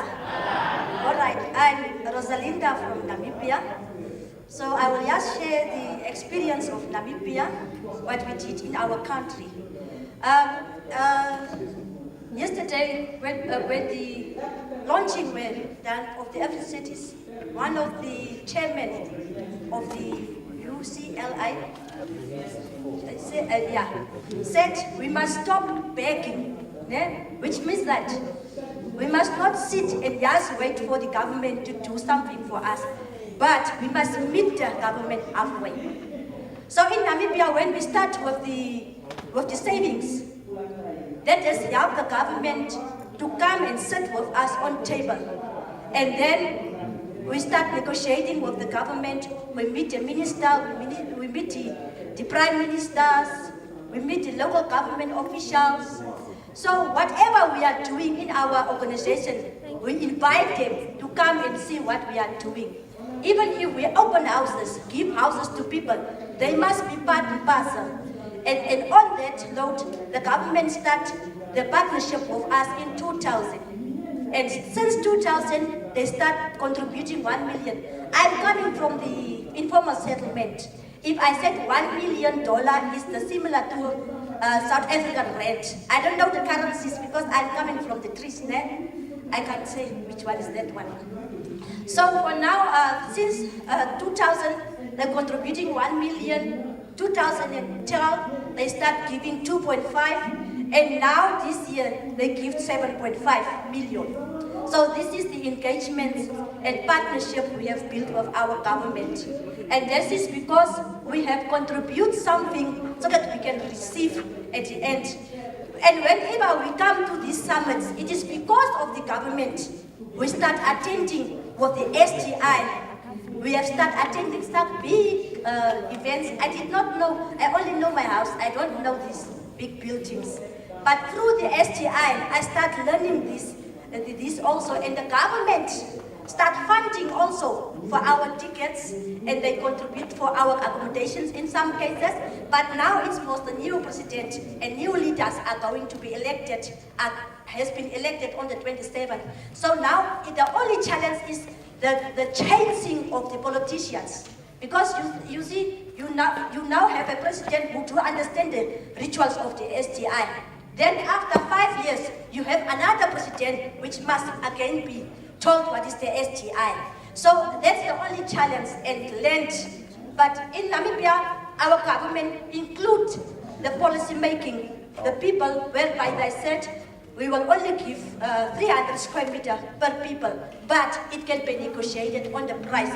So it is a partnership which we have built. Okay.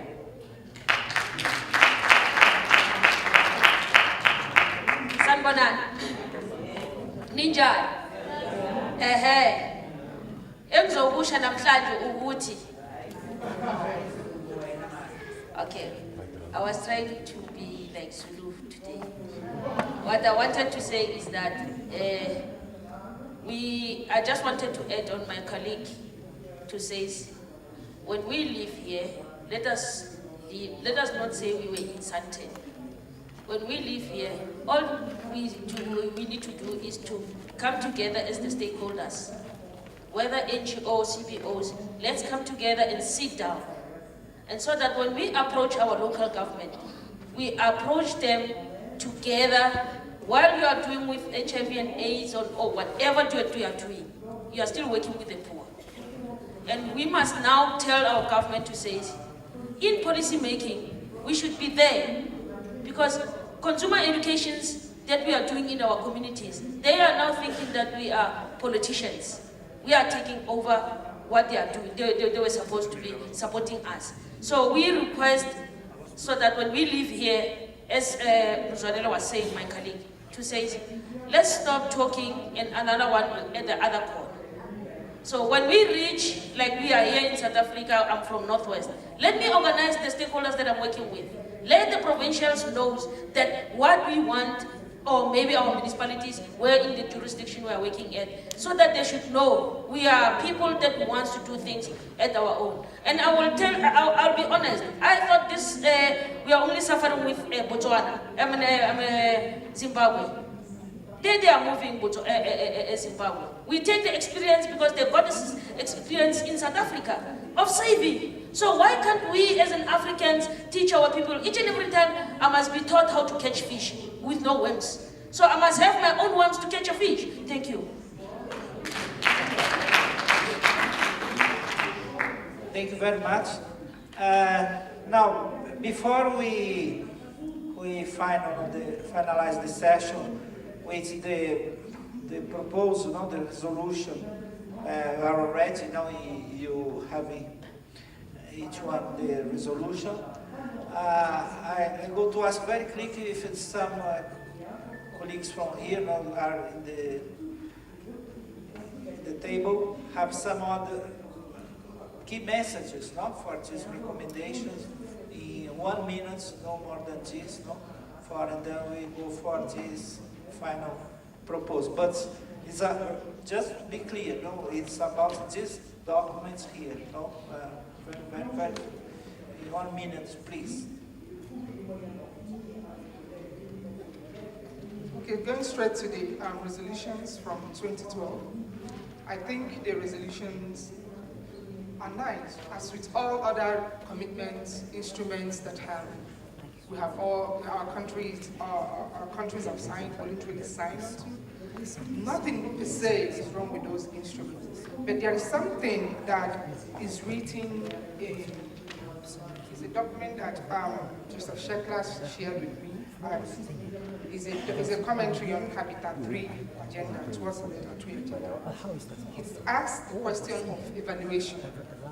Have we sufficiently evaluated all of the plethora of documents, instruments, commitments that we have signed onto in the past? He asked in this document, the extent, have we looked at the extent to which Habitat 2 commitment, and that also goes for the resolution at Africities in 2012. The commitments and the corresponding interventions. Have we looked at the extent they have met the implementer and beneficiary requirements? Whether committed states, national and local governments, priority, that is vulnerable communities and the sustainability of the environment. Have we looked at the extent to which they are essential, how they have been adapted to local context, as well as the agreed upon global policies? These are questions that I see so many people, asking. And going back to our local context, what is it that is a local context that is not making these things working? First and foremost, many of the demands we make on the local authorities, they don't have the power to provide those things. When we say we want this, improve services, local authorities in Africa, but in Nigeria specifically, they have very little authority. They can't do much. The authority they have is as little as, it's just to the extent as donated. It's not even given, donated to them by the central government. So are we really channeling our grievances to the right buttons? That's the first. The second, there is a huge disconnect between the central government and the local authorities. The people that have made all of these nice commitments is that the central government. The mechanism for making sure that information trickles down to the local authority is usually very weak across countries in Africa. So these are like the structural, like at the beginning I kept on talking about, most of the problems we're discussing are very structural. We spend a lot of time and energy discussing the symptoms, but we spend very little time looking at the structural issues. And finally, I've mentioned it again, who is dictating the agenda we're following? Who is defining it? Who is framing it? When I hear the voices of the community people, these people have invented spaces for communicating and ventilating their views. At some point, they invite another institution into a space they have invented. And that invited actor, because they have resources, the instruments of amplification, they drown out the local voices because they have the resources, they have the mechanisms. At the end of the day, you now have initiatives that you have local actors and participants, but the real people engineering the process are not the local actors. So those are the structural questions we need to start addressing. Thank you very One quick intervention from.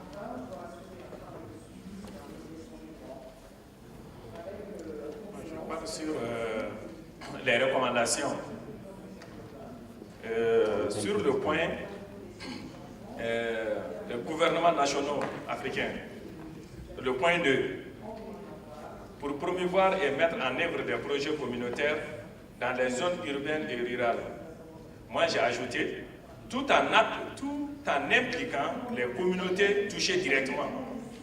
Parce que tous ces grands projets sont des projets qui vont expliquer les communautés. Donc il faut impliquer directement les communautés. C'est là où il faut y spécifier. Quand on dit communauté, l'exemple, le petit commentaire que je vais faire, ils vont entreprendre un projet sur un site, mais ils vont impliquer d'autres sociétés civiles qu'eux, ils ont montées au gouvernement, et ce sont ces sociétés civiles qui participent, et non les communautés directement visées. Donc pour ne pas se faire, on connaît le système et leur stratégie, il faut dire les communautés directement touchées. Donc ça, c'est une proposition. Et sur le point partenaire de développement international. Sur le point partenaire de développement international, j'aimerais qu'on ajoute un point 3. Un point 3 pour préciser que tous les grands projets financés par des partenaires de développement, qui est dans les sites, là où le projet doit se monter, qu'on trouve une phrase pour dire d'impliquer et de demander le consentement des communautés avant l'exécution du projet. Que les projets, parce que la plupart des projets financés par des partenaires de développement entraînent des expulsions en massif et des accaparements. Donc il faut mettre un point où les bailleurs de fonds internationaux se rendent compte que les communautés les consentiments préalables des communautés ont été connus et qui sont impliqués dans l'élaboration et l'application de ces projets dans leur site. Donc il faut préciser, parce que, bon, je m'arrête là d'abord, merci. Bon, c'est très beau de développer, demander à développer, promouvoir, mais s'il n'y a pas il y a des fraudes. Pourquoi est-ce qu'on n'arrive pas à se développer? Pourquoi est-ce que les gens qui doivent avoir des terres et des maisons ne peuvent pas les avoir? C'est parce qu'il y a des fraudes. On peut toujours parler de développement, mais si on ne parle pas de la fraude et de la corruption, on ne pourra jamais avancer. Et je vois que le texte n'a aucune référence sur ça. Il faudrait qu'il y ait un comité ou, je ne sais pas moi, qui se constitue dans nos pays, au niveau des collectivités locales, apolitiques, pas de parti. Et alors, la fraude, la corruption et comment dire, garantir que ceux qui vont représenter le peuple ne fassent partie d'aucun parti politique, ni de loin ni de près. Et ça, j'aimerais bien qu'on rajoute ça quelque part dans ce texte. Voilà. Mettre en œuvre des lois pénales qui criminalisent la fraude.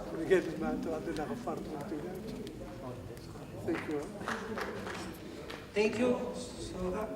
So we have the resolution now here You have your the document with you. Are some messages very clear, coming from the voices, the different participants here in the session. I can summarize a little bit some proposals. I think one issue very clear here is about the evictions, the problem of evictions. The violations are happening in different countries, in rural, urban areas. I think this is very important to raise in the declaration. Some voice here, the participants want to have a more stronger voice, like stop the evictions, to raise it, not have more this kind of transit camps. So this issue, I think, is very clear. The other is about housing rights. Housing adequate rights is related to the forced evictions. This other very important issue are raised by various colleagues here. To have a strong recommendations, resolution about housing to adequate housings. The other issue, very important, was raised the empowerment of the communities. How is the compromise responsibilities, the governments, with the communities to empower the communities for your development, taking account the social issues. The other point was raised here is about the security of tenure. It's related to housing to adequate housing. It's related to urban lands, rural lands, the social function of the lands, and assure about the evictions. The last point is I can systematize here about the document to raise it, is about the cooperation between in the perspective of the society, the cooperations, the more perspective, the exchange between these different organizations. I think the point 2 in the resolution are taken account of this proposal. The final issue are raised here, I think is very important, is about to have more key message is necessary to enforcement, the capacity, the power, the local governments to deal with these issues, because I think this relation between the national and the local level, I think it's important to also to have one important recommendation how can the local governments to implement policies. If they don't have power, they don't have research, they don't have institute. I think this is the other point very important. The last from Patrick is necessary to also to include here the responsibility in the private sector, in the policies, in the projects. They are raising this issue very clear. So these some points I think is necessary to adapt in the recommendations. I can pass to Mike to procedure. Just to intervene here, we need to have a bit of a reality check here. This is a process that's been going on for at least 6 years that we've been involved in trying to get the voices of the inhabitants heard in an arena that is dominated by politicians, mayors, and bureaucrats who don't want to listen to us. This session here is one of 95 sessions that is occurring in Africities. Each session is making resolutions, hoping to get them adopted at the political meeting of the UCLGA on Wednesday and Thursday. If each session produces only 2 resolutions or recommendations, that's 190 recommendations that the politicians are going to look at, maybe pick 2 or 3 or 4. We cannot present them with a shopping list of all our wishes and our aspirations. We need to be realistic about what could we get adopted. We learned this in Dakar from 3 years ago. If you look at the recommendations from 2012, it was a wonderful list. We thrashed it out. We spent an hour doing it. Not one of those recommendations was adopted in the political session. We have made reference here. So we said accelerate the acceptance of the resolutions from Africities. So we're trying to have continuity. Okay, we haven't dropped those recommendations. We still want to include things about corruption and about all the things that we're struggling for. But the reality is, if we present a document of 2-3 pages, it will just join the waste paper basket. It won't happen, I promise you. So we need to be focused on presenting 1 or 2 points that capture a general consensus, not the specifics. We need electrification, we need homes, etc., etc. Okay. Otherwise, yeah, let's make a shopping list, let's pat ourselves on the back, but we will get no result out of this. Yeah. So we have a short time now to discuss these important points. No, I think it is possible to have 2-3 interventions now here now to defend some proposals related to how to deal with the micro mentioned now. I go to give the floor for 4 people, no more than this, okay? Because we need to finalize the sessions. Just raise the first, then more 1, 3, and please. 4, 5, 6. Okay, we close with 6 colleagues. 1 minute, please, for go very clear, practical, objective in this moment.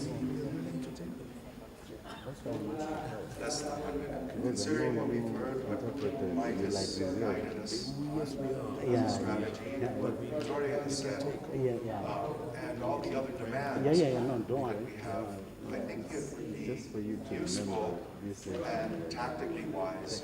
We asserted that the local authorities, local governments have the obligation to implement the right to adequate housing, but that we also endorse central governments and others to resource and capacitize them in order to fulfill their obligations. This is a message that we learned in the process of promoting the Charter on the Right to the City. We have to give those people something in their interest so that they can see in that resolution that something that supports them as well. But we're supporting them to be capacitized and resourced so that they can fulfill their human rights obligations. Please, who the colleague here is the second?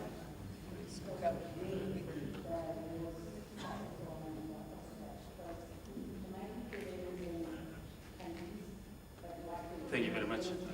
I think mostly I always, in most cases, I say something that people do not want to hear. That is the unfortunate part of me. I don't necessarily say what you want to hear. The reality is that if we continue doing this theory of talking here, it was indicated by the speaker just before this other one here, the gentleman there, that in the past 6 years there was an engagement of this nature. But of course, authorities did not even consider our inputs. Only 2 or 1 input that was considered. Then what else? We should be looking at what else then. And I think we are becoming very soft to our authorities. And of course, they are there because of us. Then we need, it was indicated by the other speaker earlier here, that we need to demand what is ours. They are being there, they are becoming authorities, they've got prerogative to rule, but they are getting that from us. So we need to be outspoken about these things. So what I'm just wanting to emphasize is that from now going forward, we need to move away from the colonial style of doing things. Because honestly speaking, we inherited what was done by colonialist system. And currently we're just working in that very system. We need to be innovative. Let's put something new onto how development of poor people is going to be. The reality is that there are expertise amongst poor people. And if these people are able to work with us, then why are we not doing that? So we need to tell our authorities that we are here to stay and they must consider our inputs. We must not just ask them to say, hey, we're asking and we're pleading. No, we want them to do what we want. Thank you, sir.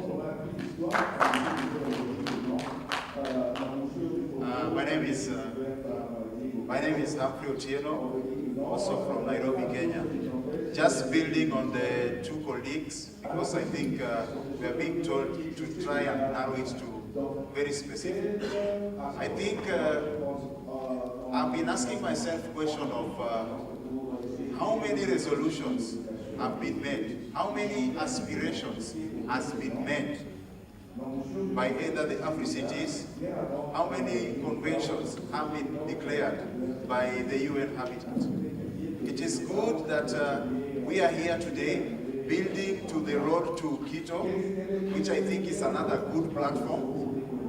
What I've been asking myself, are the resolutions or conventions or the declaration being made too much for our city fathers, city managers to handle? Are they stretching them too hard? So my recommendation is to these Africities, if the mayors and our city managers can resolve to merge all these aspirations and declarations and UN Habitat Charters, or I don't know what, if they can be narrowed into one concrete recommendation. If we are talking about housing or whatever, can it be merged so that we have one particular thing that helps our city managers to also focus? Just building on what Jana said about resourcing them. Okay? Because maybe we are passing too many resolutions and then they get confused. Okay? So on the road to Quito, can we use this platform? And thanks to Mike Davis and Cesare for putting all this together so that we can ventilate on this. Do we need to put all these declarations together so that our city mayors also are not overstretched with what they are hearing? Thank you very much. I thank you.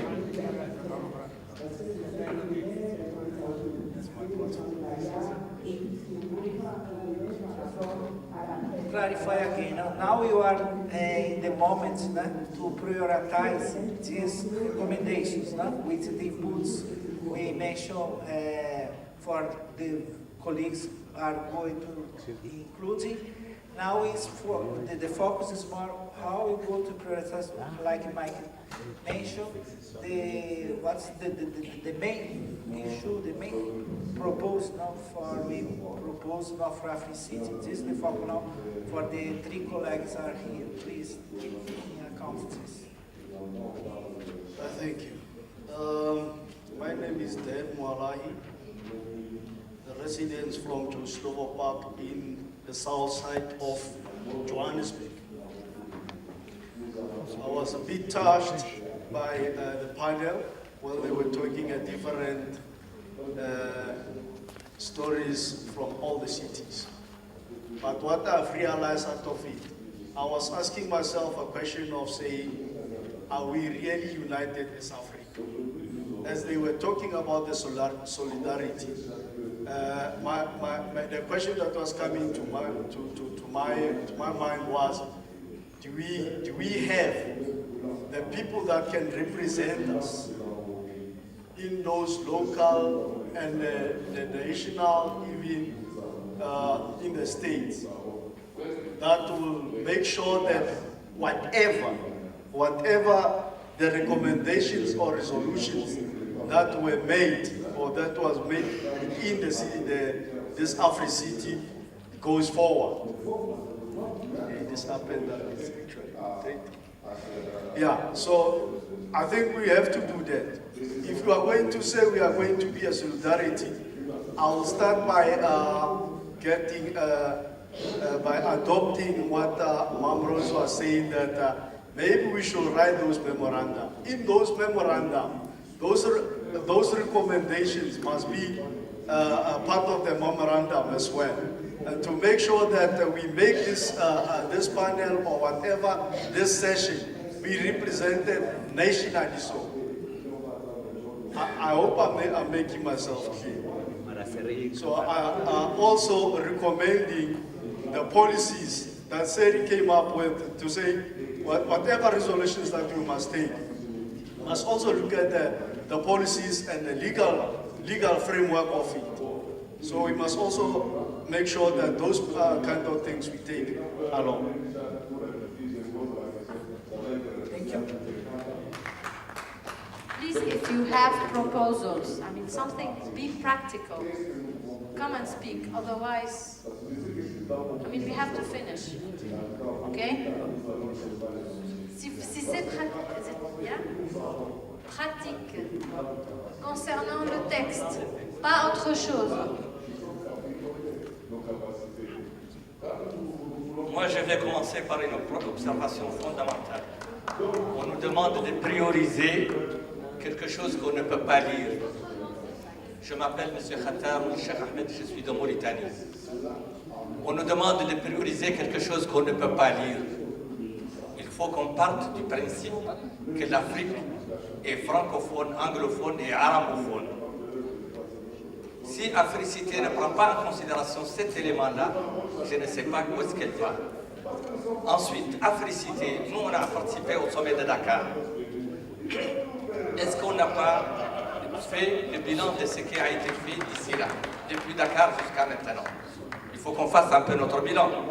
Si en réalité Africité est une organisation pour la forme, entre les mains de quelques gens qui en font ce qu'ils veulent, ça c'est autre chose. Mais si c'est une organisation que nous voulons efficace et qui peut amener l'Afrique à se développer, d'abord elle doit faire participer tout le monde.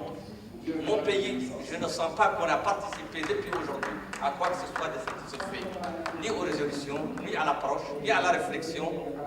Et ça on ne peut pas continuer de cette manière, que Africité reste entre les mains de quelques gens qui en font ce qu'ils veulent. Ensuite, le développement tel qu'on a toujours parlé, on a essayé de théoriser sur le développement.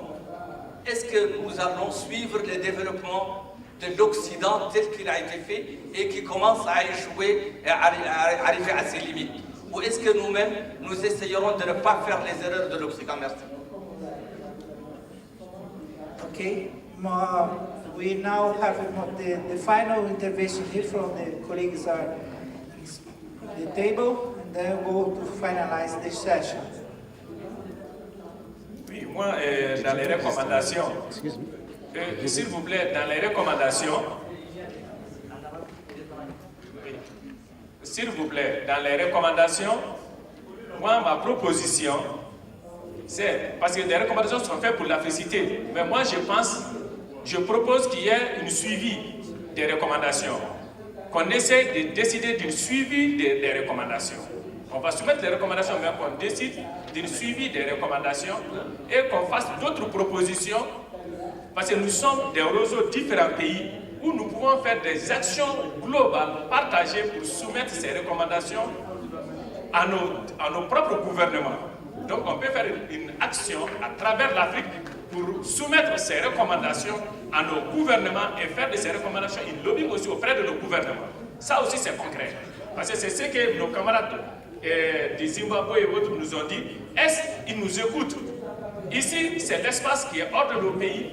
Mais dans nos pays, si nous sommes forts, nous pouvons le soumettre et faire des actions autour de ces recommandations dans nos pays. C'est ce qu'on va faire. On peut décider d'un jour, dans tous les pays, on peut faire. Le Novos, nous, quand même, on est prêts. Merci.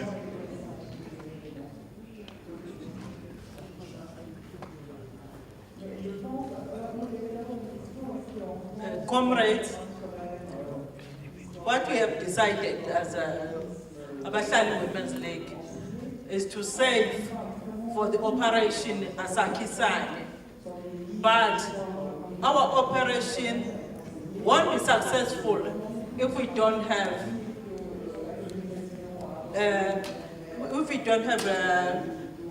land, because we can build brick houses. They're going to come and demolish it. So I think one of the resolutions that we must be written there is that we demand land ownership. We need title deeds, because if we can build our houses, we'll be wasting our money when we're building the houses, brick houses on the municipality land.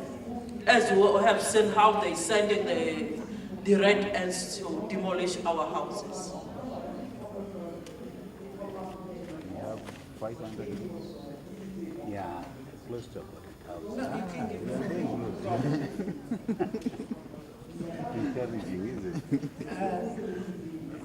okay, we have more two colleagues. Let's turn this into a petition. But it's the Print, real fight photocopy, and attach a resolution and say these people will solve. Yeah. Bonjour, monsieur Mohamed Lamara, maire de la commune de Chinguiti de Mauritanie. C'est que je regrette fort que depuis 2003, nous assistons aux Africities et nous avons fait des recommandations de créer des comités de suivi dans chaque pays pour suivre toutes les recommandations qui ont été déjà faites devant l'Africity. Donc malheureusement, on n'a pas eu beaucoup de temps pour continuer, mais nous insistons pour la création de ces comités par ville, par suivi et avoir un résultat positif. Merci.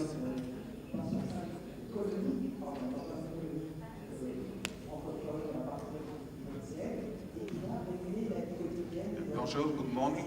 I'm Yves Caban, and I've been actively involved in housing and housing rights movements for probably a couple of decades. In the point number 3, you say to recognize that urban housing must be inclusive for the development of our cities. I would suggest to have not only housing, but to have land. Because the point is not about housing. It's about land. Land to work, land to cultivate, land for everything. So I suggest that you have not only housing, but land. And after listening to you guys, I'm just wondering if you just want only a recognition. It's not only a recognition. I think that local governments and local authority, it's not recognize the urban housing, it's make urban housing and land inclusive for all, something much more proactive than asking for recognition, and buying into what you said last time. Thank you. So, thank you. I think just want to add that for the social proposal, no? To take this social function of the land, not very clear in the documents. Okay. So my proposal is very clear.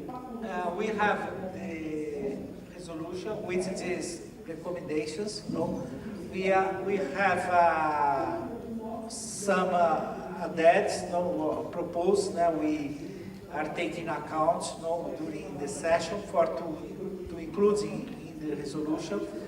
My suggestion is we approve this resolution, which is all proposed are here, and then I think what Patrick mentioned is very important, and I think this resolution not only for the local governments, local authorities, national governments, or a resolution for us, taking account to continue work together in for exactly implementing these demands, these issues, these needs we discussed here for the perspective of the inhabitants in Africa, cities, in Africa, rural and urban areas. I think we can, with the proposal to organize associations, to organize together this mobilization together, this resolution could be one document important enough for to work together and raise these issues for the local national authorities, no,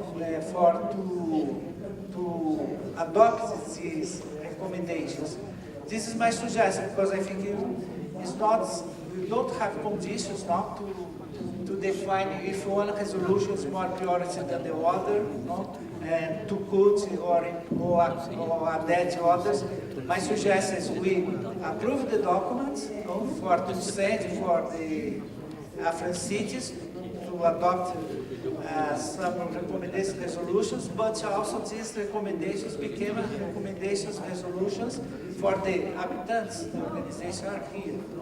I think it is the way now we can move on for this session. It's my proposal. Do you have other proposals?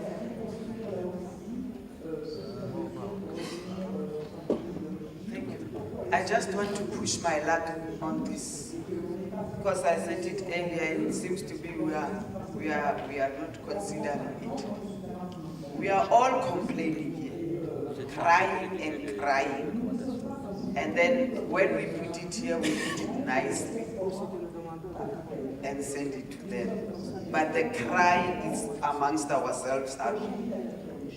So hence I was emphasizing, even though we said this, we should add a memorandum of consent because we are told since 20 whatever, how many resolutions have been sent in no answer. So they should get a clear message that it is now concerning to us that we are trying to create this partnership to be very strong and practical, but now and then we are hitting against the wall. So they should tell us whether we are wasting our time to come in these conferences because they are talking, like for instance, when they were having the opening session, they could have invited one of the inhabitants just to come and say something on behalf of the inhabitants. Now they are sitting there, we have to come pay our money, sit and listen to them preaching to us, but not wanting us to tell them to listen to us also.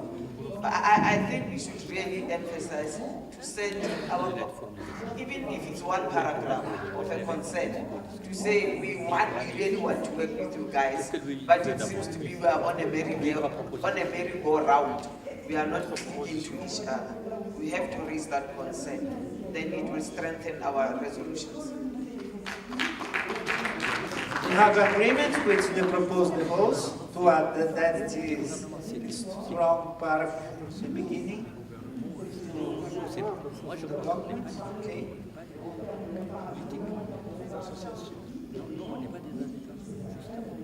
Allez-y, moi je ne suis pas habitant. Moi je suis de collectivité. Oui, habitant de quoi? Habitant de quoi? We're running out of time. I think we can carry on until they throw us out. However, again, a call for reality. We can go and bang on the door and start telling the door locked. We spent 9 years trying to force people just to get this. It's incremental. We're not going to get to sit in the political session. They don't want us here. We must understand that.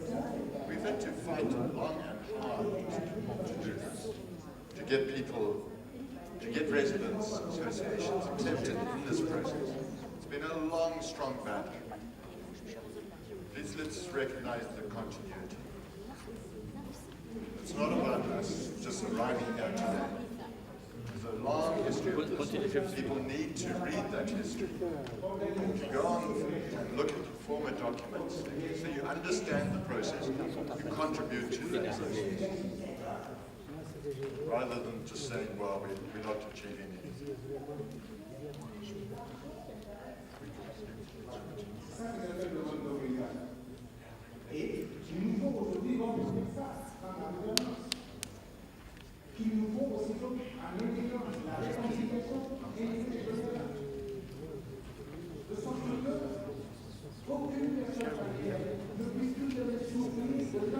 So I think we can finalize this part with these recommendations for Africities.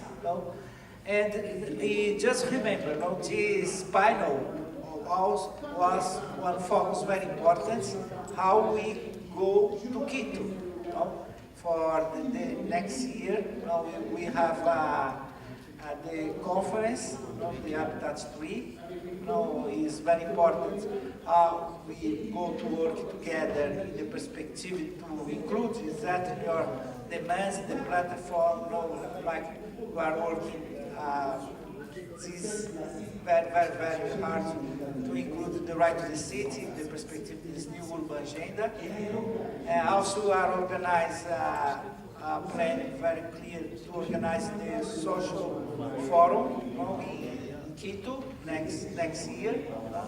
So maybe we can have just some kind of information, how is the process, the sub-initiatives are taken from Quito for the next steps. Maybe we have some information to do, Cesare, about the process to Quito, for we finalize with these informations. But before, we have agreements with this resolution, with the inclusions and that we done here. You know where the channel is. It's approved. Who you can clap, or you can raise your hand. Who are agreements, please now. We're just going to discuss the last. About the recommendations. You have agreements with recommendations? Yeah, they're finished. Yeah, I think they just let you know that the official they're finished. Okay, let me try.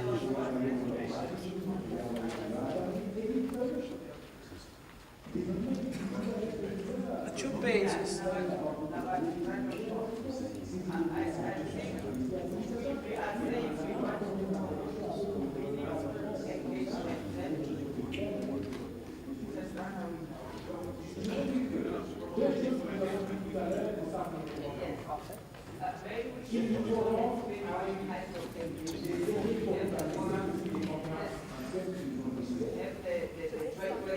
Go check if the bags in there.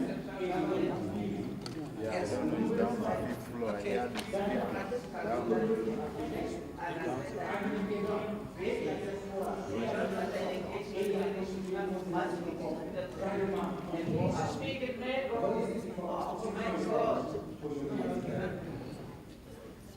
I was saying, to emphasize our point number 2 of meaningful engagement, they like to always say, yes, we are consulting with the communities. We don't want that kind of consultation of mass meetings, but we want where we can create forums with the municipal authorities, where we can form joint working groups with central government, so that we can have continuous dialogue, continuous discussion, continuous decision-making platforms.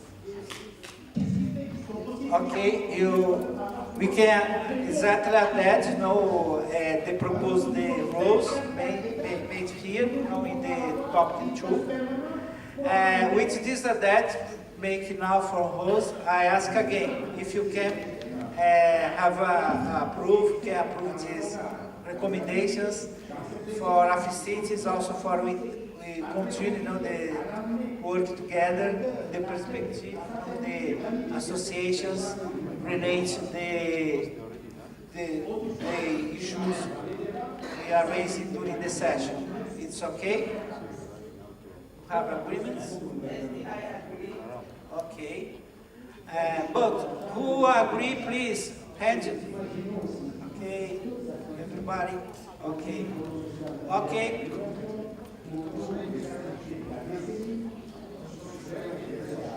Okay. Okay. So the final moments now is some information about the process to Quito, the Habitat 3, the social forum. We start to organize. First, I'm going to give the floor for initiatives, have some initiatives there, no Quito also, just for we to have this information to start to engagement in this process. First of all, congratulations to Shacks International. Congratulations to Abishlali. Congratulations to Novox. Congratulations to the International Alliance for Habitats. What I've seen today, 30 or 40 years of activism, hasn't been happening. I think with this presence of yours together, it will be much more difficult for any local government to silence your voices. And this unity is quite important. I want you to congratulate that. Congratulations indeed. I hope it's a long way to go. The second point I want to make in relation to Quito is that since Istanbul 20 years back, the situation in evictions has been worsening. There was internationally an advisory group on forced evictions to the General Secretary of the UN. It has been disbanded. Various of those, Rose was there, we were a couple, it has been disbanded. Number two, we had at least conquered within the UN to have an index on evictions. It has been suppressed by the UN. We had every 2 or 4 years an international report on evictions which was denouncing Korea has been closed. Meaning what? Meaning that governments, with the silence of the UN, is with an open road to make evictions wherever they want. You don't have internationally the situation showing how evictions are bad, how they are increasing, and how they are massacring people in their life. So this is the situation before Quito. In front of that, there has been an initiative since 2013, very much civil society-based, grassroots-based, to set up something that I bring here, that will be in Quito again, and it's an invitation. It's called the International Tribunal on Evictions. It's an opinion. We have no power beyond our opinion, beyond our strength and inner strength. And this tribunal against evictions has already been 5 times, and it has resisted without resources. And it will be presented not within the Habitat 3 event, but in the Alternative World Urban Social Forum. So please, pick up these papers, make your voice heard. Last time, it was the rapporteur, and there were 34 cases, and it was representing something like 60 million inhabitants which had been evicted. So it's a way to force the voice in a united way. So it's evictions about housing, it's evictions about land, it's evictions of urban farmers that have been taken their land away, it's eviction of street traders which cannot work, it's evictions of poor people on their place of work. It's not only large scale, it can be small scale, even individuals. And this tribunal, you get till the 31st of May to put your case and your voice and document. It's a 1-page, it's very simple. And hopefully we'll have a big tribunal with many of the communities present, many of the people say, hey, evictions is a serious issue.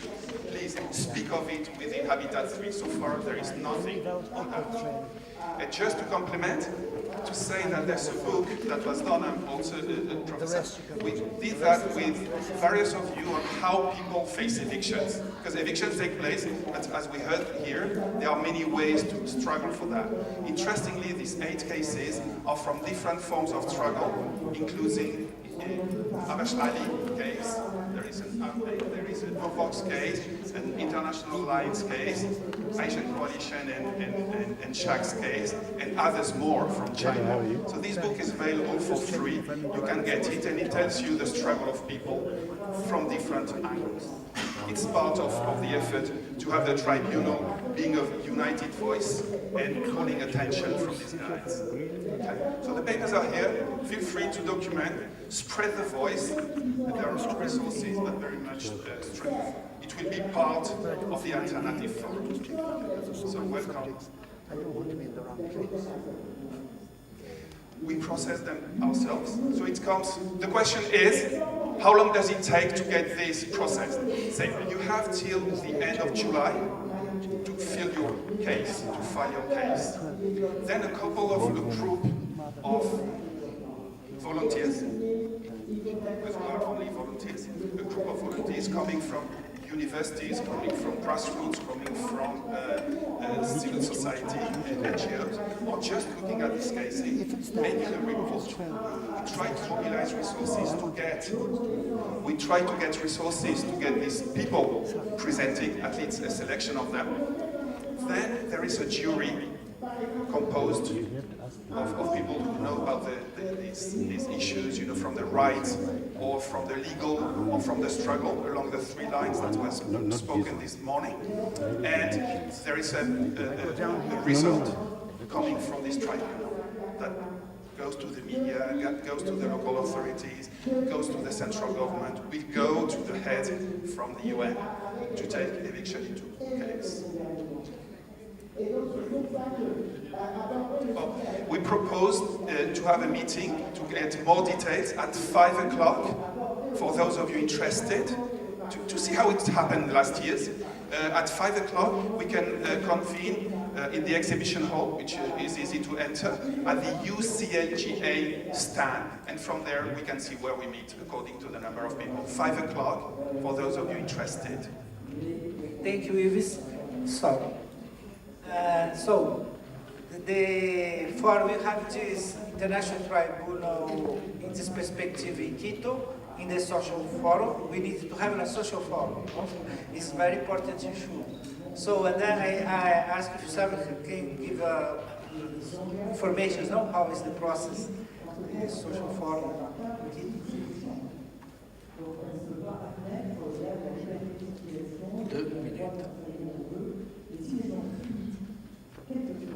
Le Forum social urbain alternatif qui sera à Quito en octobre 2016 a été décidé par un processus qui vient d'en bas, donc notamment les Assemblées mondiales des habitants faites en 2013 à Tunis, le Forum social urbain fait à Medellín l'année passée comme alternative au Forum urbain mondial des ONU Habitat, et la dernière Assemblée mondiale des habitants qui a été à Tunis cette année, malgré toutes les difficultés et sans aucun financement.